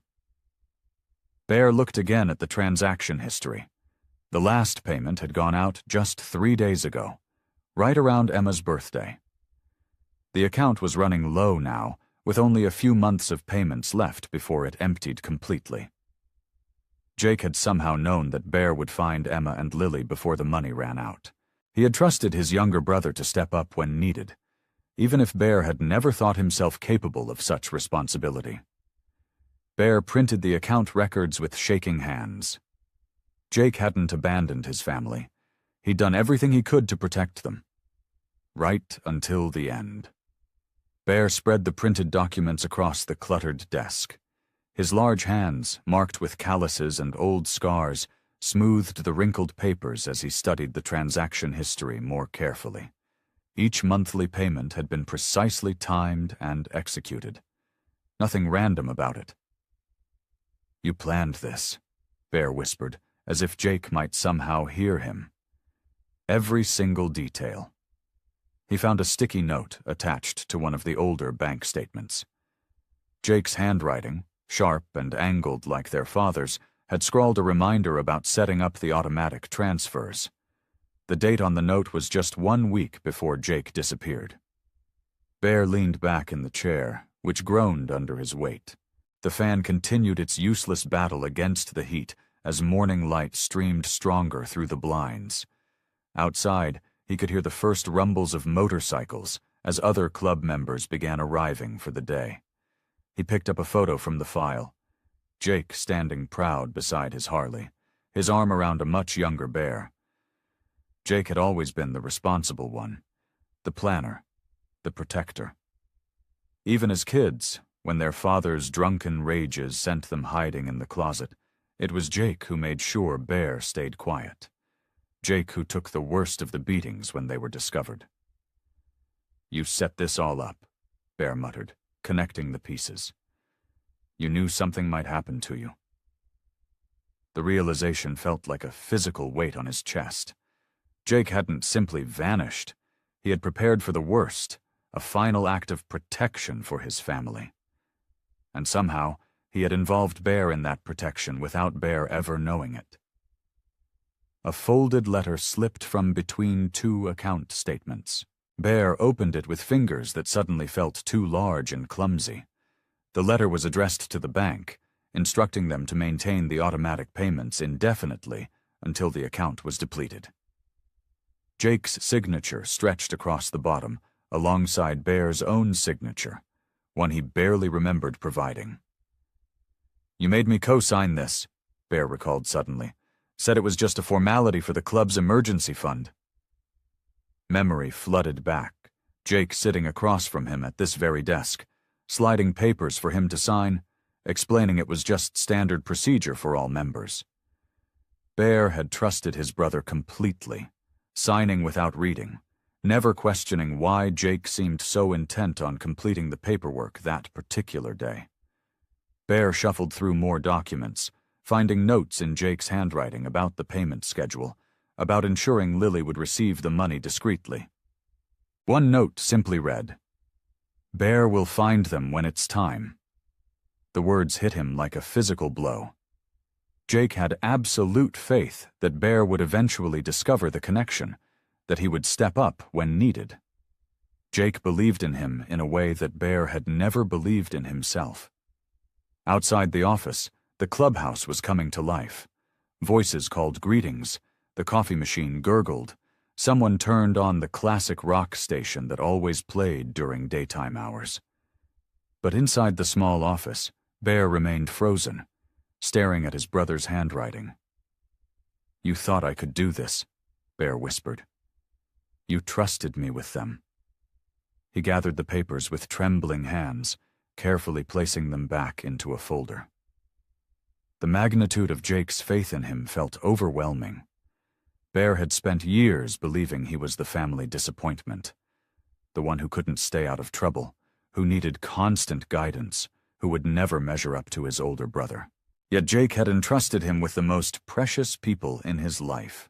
Even knowing he might not return, Jake had arranged everything so Bear would eventually find Emma and Lily and become their protector. Bear's eyes burned. He blinked rapidly, not allowing himself the release of tears. For years after Jake disappeared, Bear had felt abandoned, angry, confused. Now he understood his brother had never truly left him. Jake had known exactly what he was doing. He had known Bear better than Bear knew himself. The folder felt impossibly heavy in his hands as Bear stood up. The responsibility Jake had placed on him, had believed him capable of handling, seemed both terrifying and somehow right. Emma's smiling face flashed in his mind, her small hand trustingly holding his as she showed him her new bicycle. "I don't know if I can be what they need," Bear whispered to the empty room. "I don't know if I'm the man you thought I was." But Jake had believed he could be. Jake had trusted him with everything that mattered. The evening sky had turned a deep purple by the time Bear's motorcycle rumbled back into the grocery store parking lot. He found Emma sitting cross-legged on a blanket near the store's side wall, carefully arranging the few treasures she'd received at her birthday party. Lily sat nearby, her tired fingers mending a small tear in Emma's sweater. Bear parked his bike and approached them slowly. The folder with Jake's documents felt heavy in his leather jacket pocket. He still hadn't figured out how to tell Lily what he'd discovered. "Uncle Bear!" Emma jumped up and ran to him, her small arms wrapping around his leg. The name still shocked him each time she said it, though he was starting to believe he might deserve it. "Hey, kid." He awkwardly patted her head, noticing how her blonde hair caught the fading light. She looked so much like Jake around the eyes that it made his chest ache. Lily offered a cautious smile. "We didn't expect you back today." Bear shifted his weight, suddenly aware of how massive he must appear to them. "Been thinking about your situation." He cleared his throat.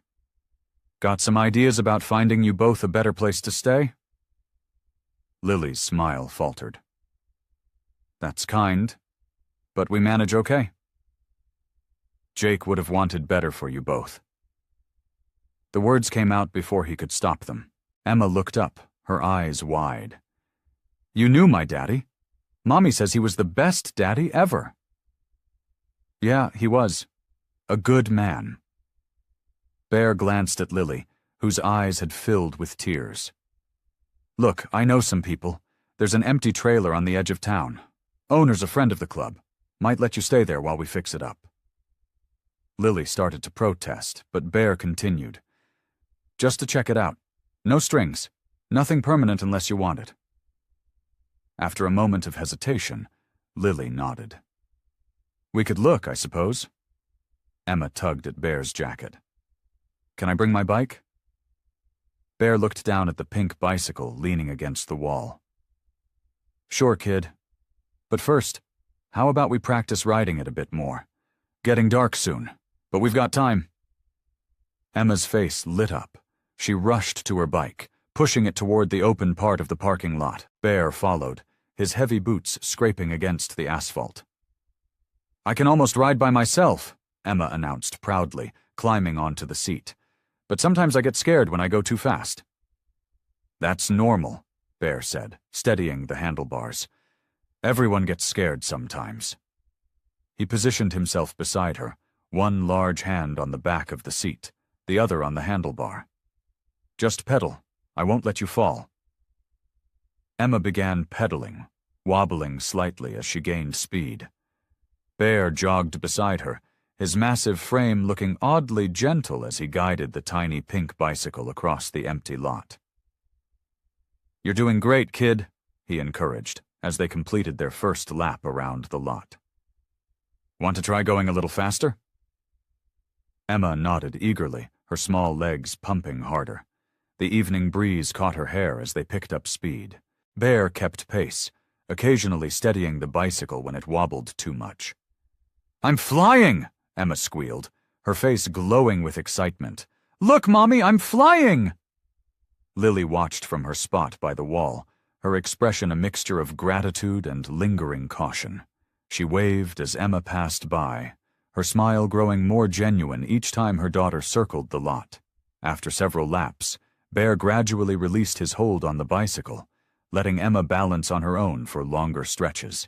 She wobbled at first but quickly found her balance. You've got it, Emma, Bear called, staying close behind. You're doing it yourself. Emma's delighted laugh echoed across the parking lot as she realized Bear had let go. I'm doing it! I'm really doing it! When she finally came to a stop, her cheeks were flushed with accomplishment and joy. Did you see me? I was riding all by myself. You sure were, Bear agreed, a rare smile cracking through his usually stern expression. Your dad would have been real proud of how brave you are. Emma beamed up at him. Can we go see that trailer now? And can I ride my bike there someday? Sure thing, kid. Bear ruffled her hair gently. Maybe we can even build you a little ramp outside.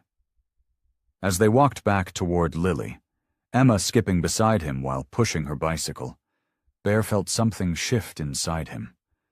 The weight of responsibility Jake had left him still felt enormous, but somehow, watching Emma's happiness, it seemed less like a burden and more like a gift. The morning sun streamed through the patched windows of the small trailer, catching dust particles dancing in the light.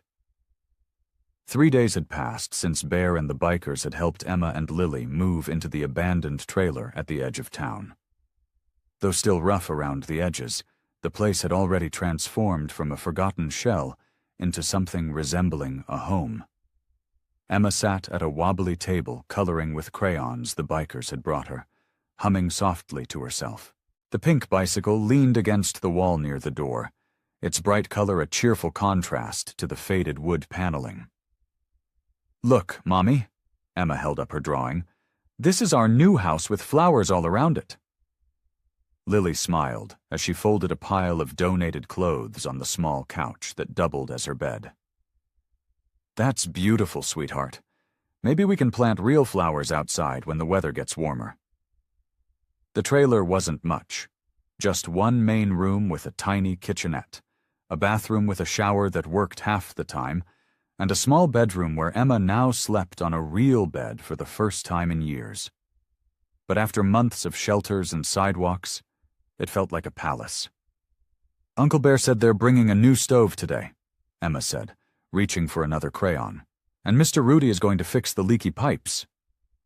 The bikers had been stopping by regularly, each bringing supplies or offering repairs. What had started as a birthday surprise had somehow grown into a community effort. Men with tattoos and leather vests spent their free hours patching roofs, replacing broken windows, and rewiring the dated electrical system. Lily still couldn't quite believe it. Yes, they've been very kind. A knock at the door interrupted their quiet morning. 3 sharp raps that sounded official, not the friendly pounding of the bikers. Lily frowned, setting down the shirt she was folding. "Stay here, Emma," she said quietly. She opened the door to find a woman in a neat blazer standing on the small wooden step. The woman's hair was pulled back in a tight bun, and she held a clipboard against her chest. Behind her was parked a white sedan with a county logo on the door. "Lily Harper?" the woman asked, her voice professional. "Yes?" Lily's stomach tightened. "I'm Ms. Reynolds from Child and Family Services." She held up an ID badge. "I need to speak with you regarding your daughter, Emma." Lily's throat went dry. "Is something wrong?" "We received a report about possibly unsafe living conditions." Ms. Reynolds glanced past Lily into the trailer. "May I come in?" Lily stepped aside, her heart pounding. She'd feared this moment for years. "Mommy?" Emma looked up from her drawing, her crayon hovering mid-stroke. "It's okay, sweetheart. This lady just needs to talk to me for a minute." Lily tried to keep her voice steady. "Why don't you color in your bedroom for a little while?" Emma gathered her papers slowly, eyeing the stranger with uncertainty before disappearing into the small bedroom. Ms. Reynolds walked around the trailer, making notes on her clipboard. She checked the bathroom, the kitchen area, and peered into Emma's room. Her expression revealed nothing. "How long have you been living here, Ms. Harper?" she finally asked. "Just a few days." Lily twisted her hands together. "But it's temporary until we can find something permanent. It's being fixed up." "And before this?" "We were—" Lily swallowed hard. "We didn't have a steady place." Ms. Reynolds made another note. "And your employment situation?" "I pick up day work when I can. Cleaning, mostly." Lily felt each answer digging her deeper into trouble. "But I'm looking for something steady." The social worker finally sat at the table, her clipboard in front of her. "Ms. Harper, I'll be direct. The conditions here are concerning. While I can see efforts are being made to improve this space, it currently lacks several necessities for a child Emma's age." Lily sank into a chair across from her. "We're working on it. Some friends are helping." "I understand, but my job is to ensure Emma's welfare."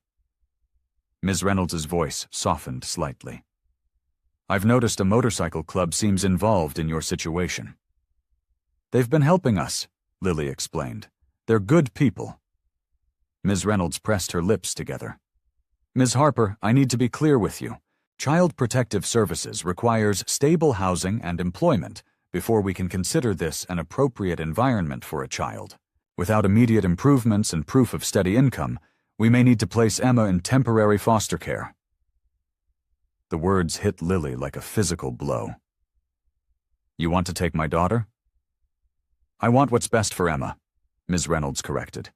"You have 2 weeks to demonstrate significant progress. I'll be back to reassess the situation." The trailer door creaked as Bear stepped inside that evening. The air felt heavy with worry. Lily sat at the small kitchen table, her shoulders slumped, her face buried in her hands. She looked up when she heard him enter, and Bear saw immediately that her eyes were red and swollen. "She's going to take Emma," Lily whispered, her voice cracking. "After everything, they're still going to take her away." Bear set down the bag of groceries he'd brought and pulled out a chair across from her.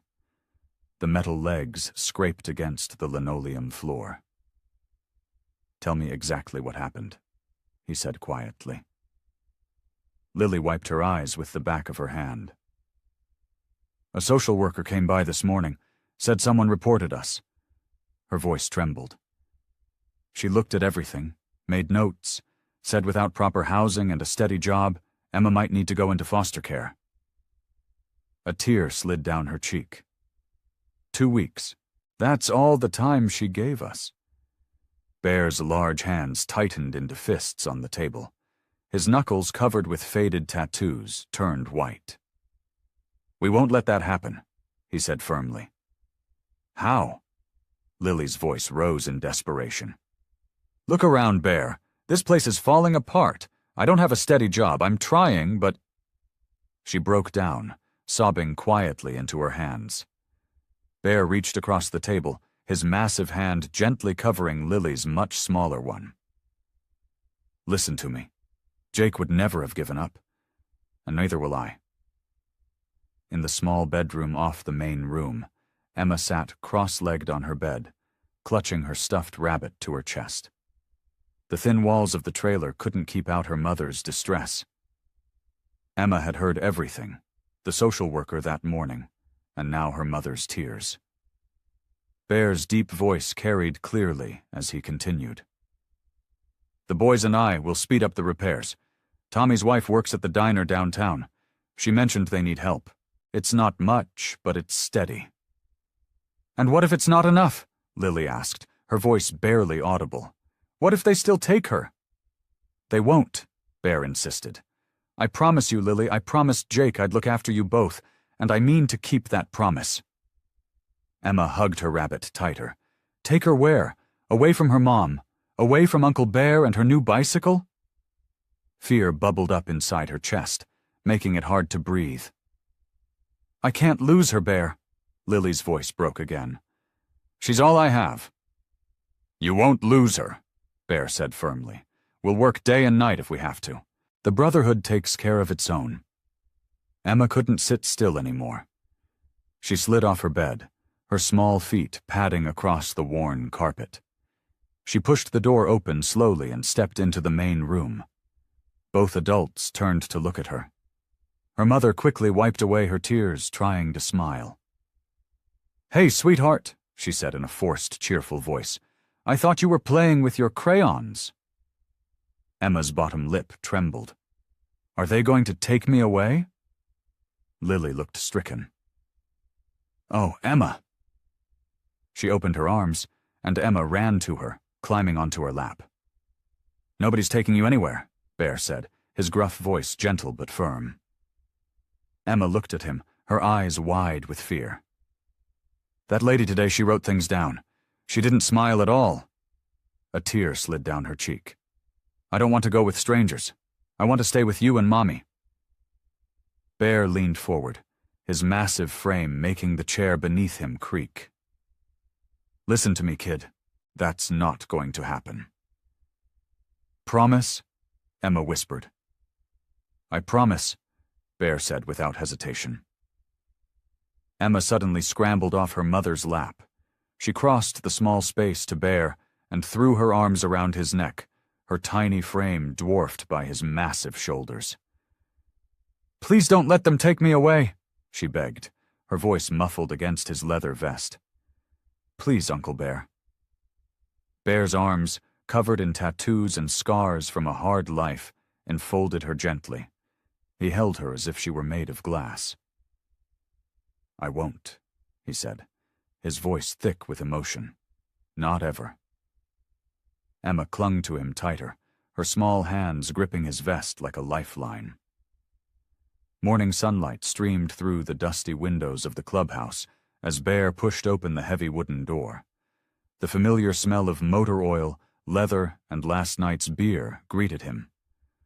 Several members of the Brotherhood were already there, some nursing coffee cups, others tinkering with motorcycle parts at the long table that ran down the center of the room.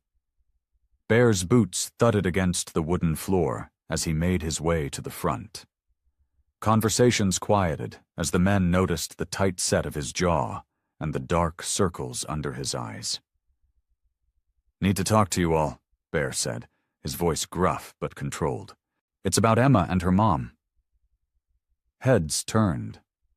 Since Emma's birthday party, the little girl had become something of a mascot to these hardened men. Many had daughters or granddaughters of their own. Some had none, and found in Emma a chance to be the father figures they never had the opportunity to be. "What's wrong?" asked Diesel, a gray-bearded veteran who had been with the club for over 30 years. He set down the carburetor he'd been cleaning, giving Bear his full attention. Bear ran a hand over his face, the fatigue evident in every line of his body. "CPS came yesterday. Social worker gave Lily 2 weeks to get proper housing and a steady job, or they're taking Emma."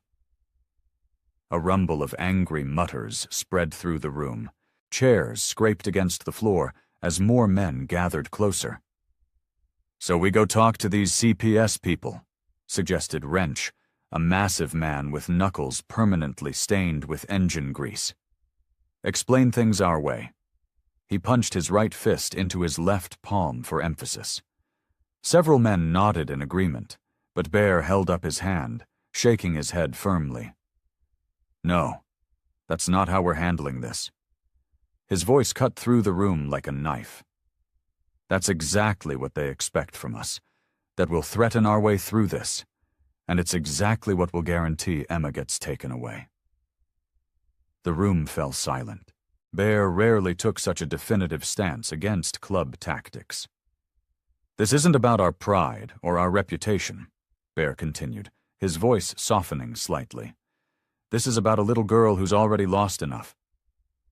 He paused, looking around the room. "My brother, Jake, he trusted me to look after them. I'm not going to fail him by making things worse." Diesel nodded slowly. "So what's the plan then, Bear?" Bear planted his hands on the table, leaning forward. "We do this right. We fix up that trailer proper. Not just patch jobs, but real repairs that will pass inspection. We help Lily find steady work. We show them that Emma has a support system." "The trailer needs a lot of work," said Thumper, who had helped with the initial repairs. "New plumbing, electrical wiring, roof patching? Then that's what we'll do," Bear interrupted. "Between all of us, we've got the skills. Wrench, you did plumbing before you joined up, right?" Wrench nodded. "Yeah, I can handle the pipes and fixtures." "Diesel, you've got those connections at the building supply yard," Bear continued. "We need materials, good stuff, nothing stolen." Diesel gave a slight smile. "My nephew still works there. He can get us discounts, all legal and above board." The energy in the room shifted as men started calling out what they could contribute. "I can rewire the place," offered Sparky, a former electrician. "Make it safe for the kid." "My sister runs that thrift shop downtown," said another member. "She can help with furniture, clothes for the girl." Bear listened, a weight slowly lifting from his shoulders. These men, often dismissed by society as nothing but trouble, were rallying around a little girl they barely knew. "What about Lily?" asked an older member named Doc. "Girl needs steady work to satisfy the authorities." "Tommy mentioned his wife needs help at the diner," Bear said, "but we should look for other options, too." "My cousin manages that grocery store where we met the kid," said Thumper. "I could put in a word." Bear nodded, straightening up. "Good. We need options for her, and we need to do all this clean. No threats, no intimidation, just honest help." The men exchanged looks. This wasn't their usual approach to problems, but the determination in Bear's eyes told them this wasn't up for debate. "Jake would have done the same for any of us," Bear added quietly. A moment of silence fell over the room as the men remembered their missing brother. "We're in," Diesel finally said, standing up. All of us. That little girl stays with her mama, where she belongs." Murmurs of agreement filled the room as the Brotherhood began organizing their plan of attack, not with fists or threats, but with hammers, wrenches, and honest work. The early morning sun had barely crested the horizon when the first motorcycles rumbled into the trailer park. Bear led the convoy, his massive bike kicking up dust as he pulled to a stop in front of Lily and Emma's trailer. Behind him, a mismatched parade of motorcycles and 2 pickup trucks loaded with supplies followed. Emma stood in the doorway of the trailer, still in her pajamas, her eyes wide with wonder as the bikers climbed off their motorcycles. Lily stood behind her, a hesitant smile on her face. "Morning, Squirt," Bear called out to Emma. "Hope we didn't wake you." Emma shook her head, her blonde hair bouncing. "I was already up. Are you all here to visit?" Diesel stepped forward, carrying a large toolbox. "Not just visiting today, little lady. We're here to fix this place up proper." The bikers unloaded lumber, paint cans, plumbing supplies, and tools from the trucks. Each man seemed to know his role without being told. Wrench immediately crawled under the trailer with a flashlight to inspect the plumbing, while Sparky began examining the electrical panel with a concerned frown. "Is it really bad?" Lily asked quietly, coming to stand beside Bear as they watched the men begin work.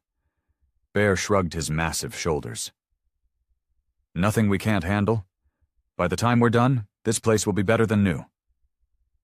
Emma darted between the workers, watching with fascination as they measured, hammered, and consulted with each other. When Thumper began mixing paint in a 5-gallon bucket, her eyes lit up. "Can I help?" she asked, her small voice barely audible over the sounds of construction. Thumper looked down at her and grinned.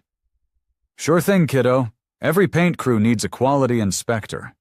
He dipped a stir stick into the pale yellow paint and held it out for her approval. "What do you think? Sunshine yellow for your bedroom?" Emma's face broke into a radiant smile. "It's like summer." By midday, the transformation was well underway.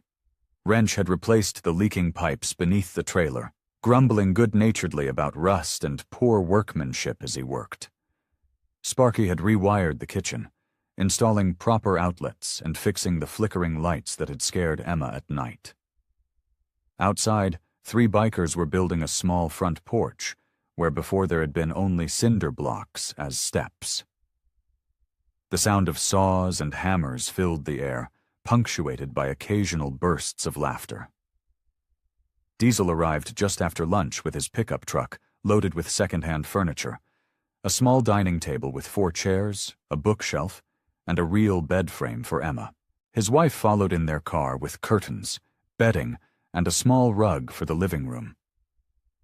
"We can't accept all this," Lily protested, her eyes filling with tears as she watched the furniture being carried into her home. "Sure you can," Diesel's wife said, patting Lily's arm. "It was all gathering dust in our garage. Besides, that social worker will be looking for a proper home, not just 4 walls and a roof." Emma couldn't contain her excitement as she bounced from room to room, watching the transformation happen before her eyes. When Doc arrived with a small pink desk for her bedroom, she threw her arms around his waist in a hug that made the grizzled biker clear his throat and blink rapidly. "Now you'll have a place for homework when school starts," he told her, his voice unusually gentle. By late afternoon, the interior walls gleamed with fresh paint. The small bathroom had new fixtures, the kitchen sink no longer leaked, and the front porch stood solid and welcoming with a simple railing. 2 bikers were on the roof, patching holes and replacing damaged shingles. Bear found Emma sitting on the new porch steps, watching everything with wide eyes. "What do you think, kid?" he asked, lowering himself beside her. "Looking better?" Emma nodded solemnly. "It's like magic. I didn't know houses could change so fast." "That's what happens when people work together," Bear explained, One person can't do much, but a whole brotherhood. We can move mountains." Emma considered this, then asked, "Is that why you all wear the same pictures on your jackets? Because you're brothers?" "Something like that," Bear agreed, surprised by her perception. Not brothers by blood, mostly. Brothers by choice. As evening approached, the workers began cleaning up their tools. The trailer, while still modest, had been transformed into a real home.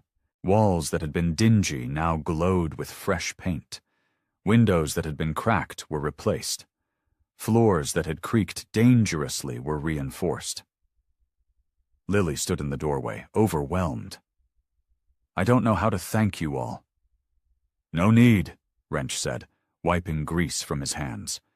"Just take care of that little girl."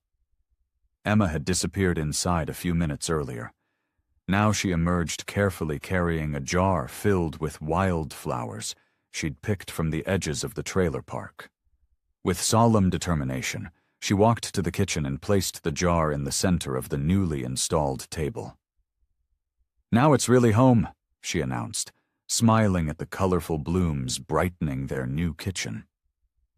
The morning sun cast a warm glow over the trailer park as Bear's motorcycle rumbled to a stop outside the newly renovated home.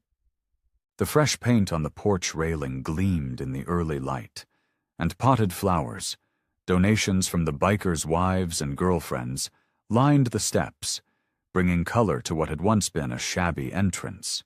Lily stepped out onto the porch, her hair neatly combed and wearing her cleanest shirt. Her face showed the strain of someone who hadn't slept much. Worry lines etched around her eyes despite yesterday's progress. "Morning," Bear called, his deep voice gentle. "Emma still sleeping?" Lily nodded. "Mrs. Jenkins from 3 trailers down said she'd keep an eye on her. I didn't want to wake her. She was so excited yesterday she barely slept."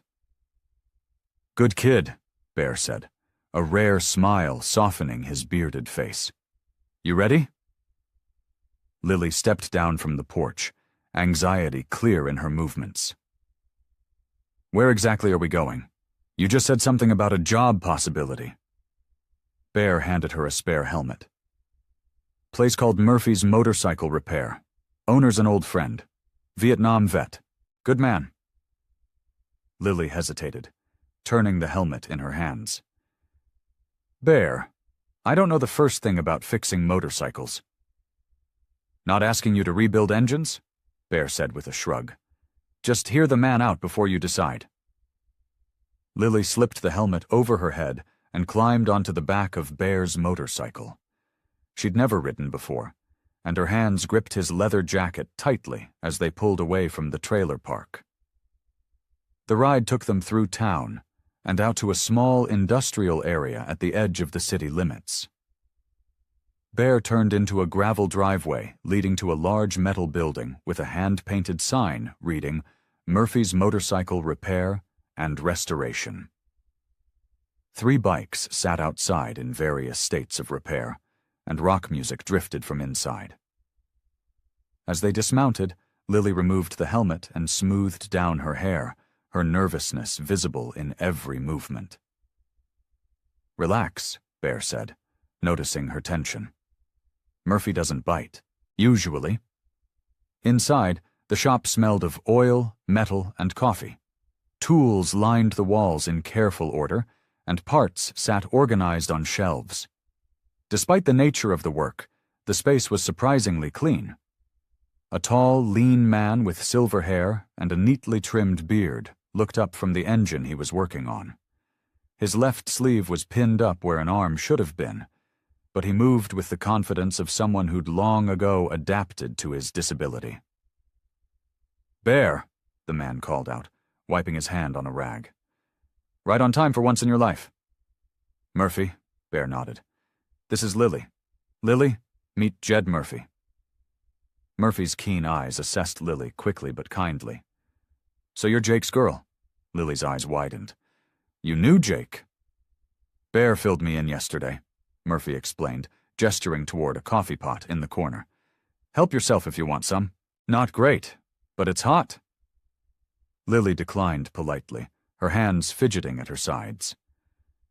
Bear mentioned something about a job? Murphy nodded, leaning against a workbench. I need someone to help keep this place organized. Parts inventory, cleaning, answering phones, scheduling appointments. I'm getting too old to keep track of everything myself. He gestured around the shop. Business is good. Too good for just me and my part-time mechanic. One have got bikes waiting weeks for repair because I can't keep up with the paperwork and the wrenching. Lily glanced around uncertainly. I don't have any experience with this kind of work. Can you count parts? Murphy asked bluntly. Use a computer for simple invoices? Keep a schedule? Clean greasy tools? Yes, but that's the experience I need, Murphy interrupted. I don't need another mechanic. I need someone with common sense who'll show up every day. Bear had wandered to the other side of the shop, pretending to examine a vintage Harley while giving them space to talk. Murphy lowered his voice slightly. Bear told me about your situation. I'm not offering charity. I need the help, and you need work. Simple as that. He named an hourly wage that was modest but fair, then added, hours would be 8 to 4, Monday through Friday, sometimes Saturday mornings if we're backed up. Lily's eyes grew damp. I have a little girl, Emma. She'll be starting school, but sometimes kids get sick. Things happen, Murphy shrugged. My daughter raised 3 boys in the apartment upstairs while working here. There's still a small break room back there with a couch. Emma can do homework there after school. He looked at her directly. I don't care about your past. I care if you show up tomorrow ready to work. Lily took a deep breath, straightening her shoulders. I can start immediately. Tomorrow's soon enough, Murphy said, extending his hand. 8 o'clock. Wear clothes you don't mind getting dirty. As they shook hands, Lily felt something she hadn't experienced in years, the weight of uncertainty lifting slightly, replaced by the unfamiliar sensation of hope. A steady job, regular hours, a boss who understood about Emma. Thank you, she said simply, her voice steady despite the emotion behind it. You won't regret it. See that I don't, Murphy replied gruffly, but his eyes were kind.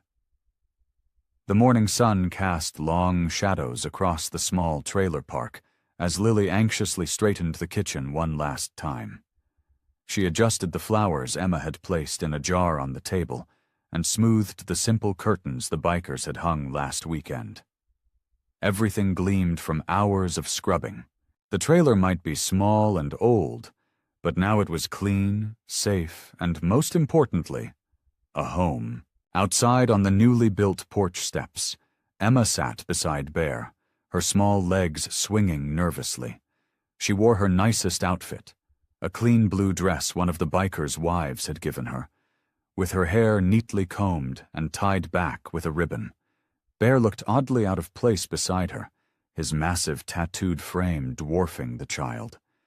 He'd left his leather vest with patches at home, wearing instead a simple black t-shirt that still couldn't disguise his intimidating size. Will she take me away?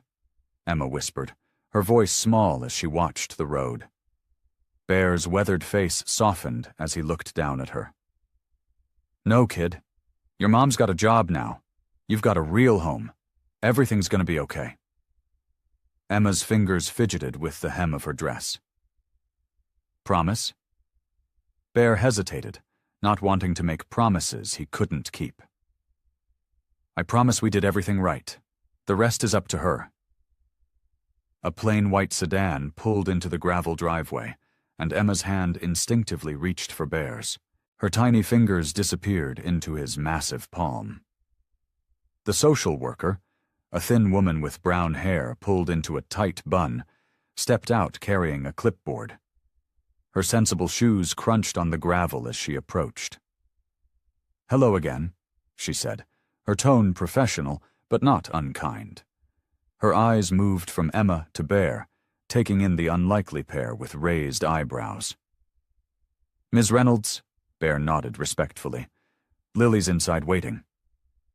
The social worker glanced at their joined hands, then back at Bear's face. "And you are?" "Family friend," Bear answered simply. Emma squeezed his hand tighter. "He's my Uncle Bear." Miss Reynolds made a small note on her clipboard. "I see. Well, I need to speak with your mother and look at the home, Emma. Would you like to come inside with me?" Emma shook her head, pressing closer to Bear's side. "She's a bit nervous," Bear explained. "We'll wait out here if that's okay."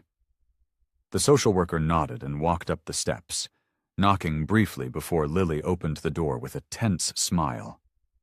As the door closed behind them, Emma's shoulders slumped. "She doesn't like me." Bear frowned. "Why would you say that?" "She always looks at me like I'm doing something wrong," Emma said, kicking at the dirt with her shoe. "She's just doing her job, making sure you're safe," Bear explained, trying to find the right words. "Adults sometimes forget how to smile when they're working." Emma considered this. "Like how you looked scary before I knew you fed the dogs." A deep chuckle rumbled from Bear's chest. "Yeah, kid, exactly like that." Inside the trailer, they could hear muffled voices as Lily showed Ms. Reynolds around the small space. Through the window, they occasionally caught glimpses of them moving from room to room.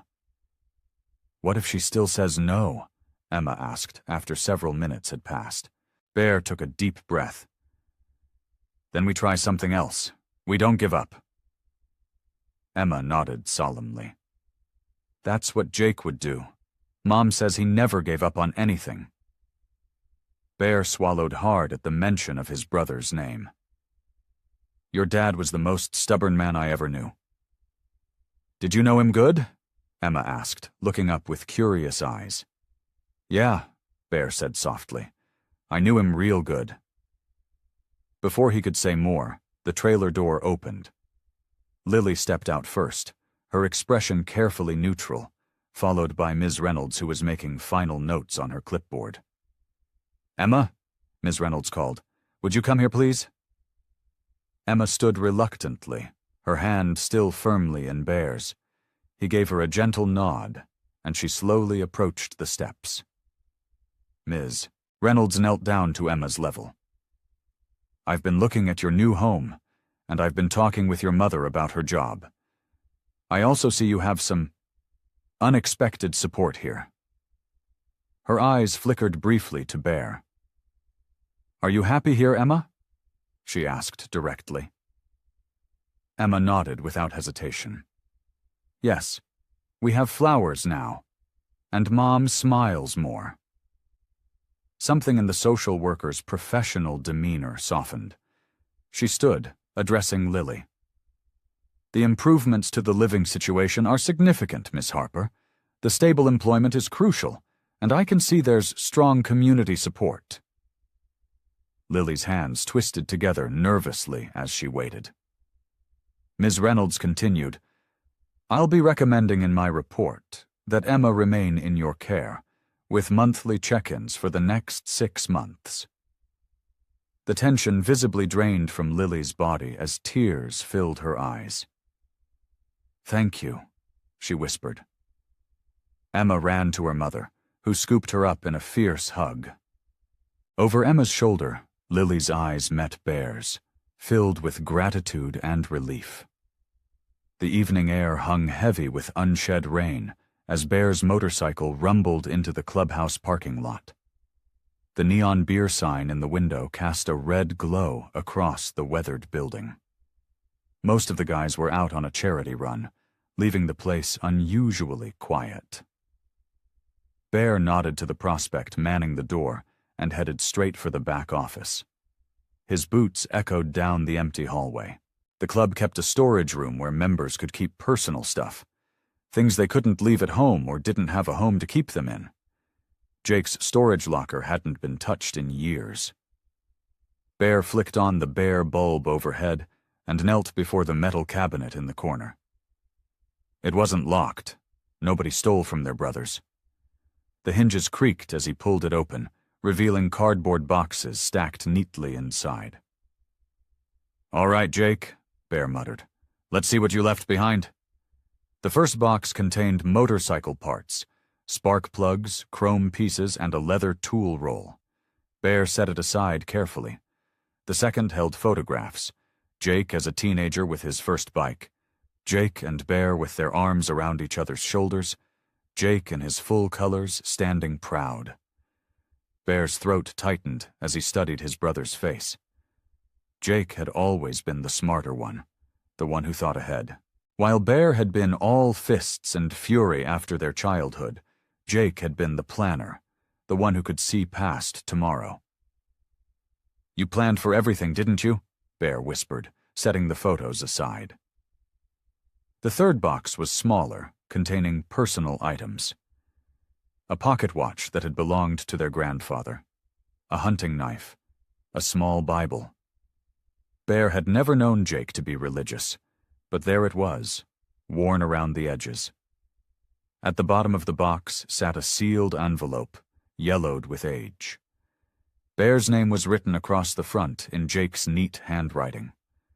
Bear's hands trembled slightly as he picked it up. The envelope was sealed tight, untouched since Jake had licked it closed who knew how many years ago. For a moment, Bear just stared at it, almost afraid of what it might contain. Outside, the rain finally began to fall, pattering against the clubhouse roof in a steady rhythm. Bear slid his thumb under the flap and carefully opened the envelope. Inside was a single sheet of paper, folded neatly. He took a deep breath and unfolded it. Jake's handwriting filled the page, the same steady script that had written countless notes to teachers explaining Bear's absences when they were kids. The same handwriting that had helped Bear fill out job applications when he could barely write himself. "Bear, if you're reading this, then something's happened to me. I've set things up so you'll only find this if I'm gone for good. I need to tell you about Lily and Emma. They're my family. Lily's the only woman I've ever loved, and Emma is my little girl, my daughter. You're an uncle, little brother. Surprise. I've kept them separate from club life. It's better that way. Safer. I've been trying to build something clean for them, something good, but this life we chose doesn't let go easy. I set up those automatic payments from our old joint account. Every month, money goes to a P.O. box Lily checks. It's not much, but it's something to help them get by if I can't be there. I know you never check that account. You never were good with paperwork. I'm sorry for the secrets. I wanted to tell you about them. I almost did 100 times. But I needed to keep them protected, even from the club, even from you, until I could figure out a way clear. If I'm gone and you've found this letter, it probably means you've met them somehow. That's how life works, I guess. Things find their way. I'm asking you to look out for them, Bear. Not because you owe me, but because I know who you really are. Not the man you show the world, but the kid who used to give me his food when I was hungry. The one who took beatings meant for me. You're stronger than you think, little brother. I've always believed that. If anything happens to me, I know you'll find them someday. And when you do, I know you'll do right by them. Because that's who you are underneath all that ink and attitude. Keep them safe.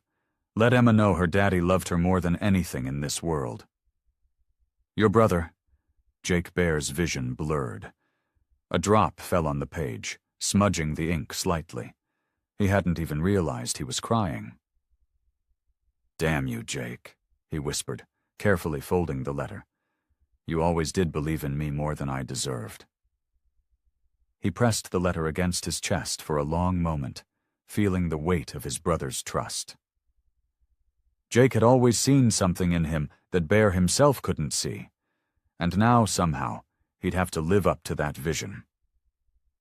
Outside, the rain continued to fall, washing the world clean.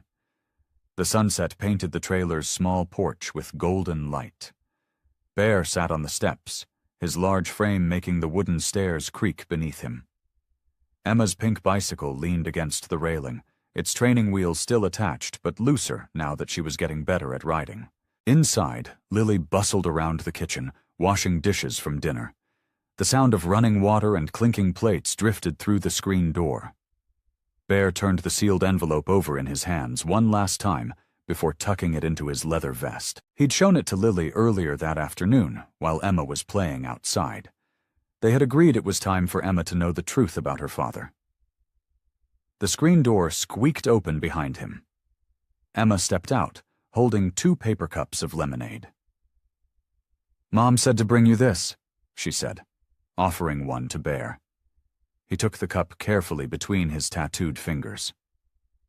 "Thanks, kid." Emma plopped down beside him on the step, her small body barely taking up any space next to his bulk. She kicked her feet, her worn sneakers not quite reaching the ground. "What are you thinking about?" Emma asked. "You look serious." Bear took a sip of lemonade. It was sweet and tart at the same time, just how he liked it. "I was thinking about your dad," he said quietly. Emma's eyes widened. "Mom doesn't talk about him much. She gets too sad." Bear nodded. "I know. Sometimes it's hard to talk about people we miss. Mom says he's going to come back someday." Emma looked up at the darkening sky. "I keep watching for him." Bear's heart squeezed in his chest. He set his cup down and turned slightly to face her. "Emma, I need to tell you something important about your dad." His voice was gentler than anyone at the club would have believed possible. "Something I learned recently." Emma went still, sensing the weight in his words. "Your dad was my brother. His name was Jake." Bear pulled out an old photograph from his pocket and handed it to her. "That's him." Emma stared at the picture, her small fingers tracing the outline of Jake's face. "He looks like you, but smaller." Bear couldn't help but smile. "He was my older brother, but yeah, I was always the bigger one." "If he was your brother, then you really are my uncle," Emma said, her voice filled with wonder. "Yeah, kid, I really am." Bear took a deep breath. "Your dad was the best man I ever knew. He was smart and brave, and he always tried to do the right thing." Emma clutched the photo. "Where is he now? Why did he leave us?" Bear looked out at the sunset for a moment, gathering his courage. "Your dad didn't leave on purpose, Emma." His voice grew thick. "A long time ago, he was on his motorcycle, taking supplies to a shelter for veterans, soldiers who needed help. There was an accident on the highway." Emma's eyes grew wide and scared. "An accident?" Bear nodded slowly. "He died helping other people, Emma. He didn't leave because he wanted to. He loved you and your mom more than anything in the world." Emma looked down at the photo, her small shoulders beginning to shake. A tear splashed onto Jake's face. "He wrote me a letter before he died," Bear continued, his voice steady despite the ache in his chest. "He asked me to look out for you and your mom if anything ever happened to him, but I didn't know about you until your birthday party when I saw his picture." Emma wiped her eyes with the back of her hand. "So he's never coming back?" "Not in the way you've been waiting for," Bear said gently. "But people we love never really leave us completely. I see him in you every day. The way you're kind to those stray dogs, how brave you are. You're so much like him." The porch grew quiet except for Emma's soft sniffling. Bear sat silently beside her, letting her absorb the truth at her own pace. After a long moment, Emma looked up at him. "Do you think he can see us from heaven?" Bear wasn't a religious man, but for Emma, he found he believed. "Yeah, kid, I think he can." Emma's face softened. She leaned against Bear's side, her small body warm against his arm. "I think my daddy sent you to us," she said quietly. "He knew we needed someone to protect us." Before Bear could respond, Emma wrapped her arms around his massive torso as far as they would reach. She pressed her face against his leather vest. Thank you for finding us, Uncle Bear. Bear gently placed his arm around her shoulders, his heart full in a way he'd never experienced before. The morning sun filtered through the curtains Emma had helped hang, light blue fabric with tiny silver stars that made the small bedroom feel like a piece of sky. She sat cross-legged on her bed, carefully arranging her few treasures on the nightstand. A smooth rock she'd found near the grocery store, the photograph of her father, Jake, and a small toy bear one of the bikers had given her. A knock at the front door made her head snap up. She heard her mother's footsteps crossing the living room, then the creak of the door opening. Emma couldn't make out the words, but she recognized the low rumble of Bear's voice mixing with her mother's, and a third voice she didn't know. Emma slipped off her bed and padded to her doorway, listening. "Official decision from the department," the unfamiliar voice was saying. "I wanted to deliver it personally." Emma's heart thumped hard in her chest. She knew what this meant. The social worker had come back with news about whether she could stay with her mother. "Emma," Lily called, her voice trembling slightly. "Can you come out here, honey?" Emma stepped into the hallway.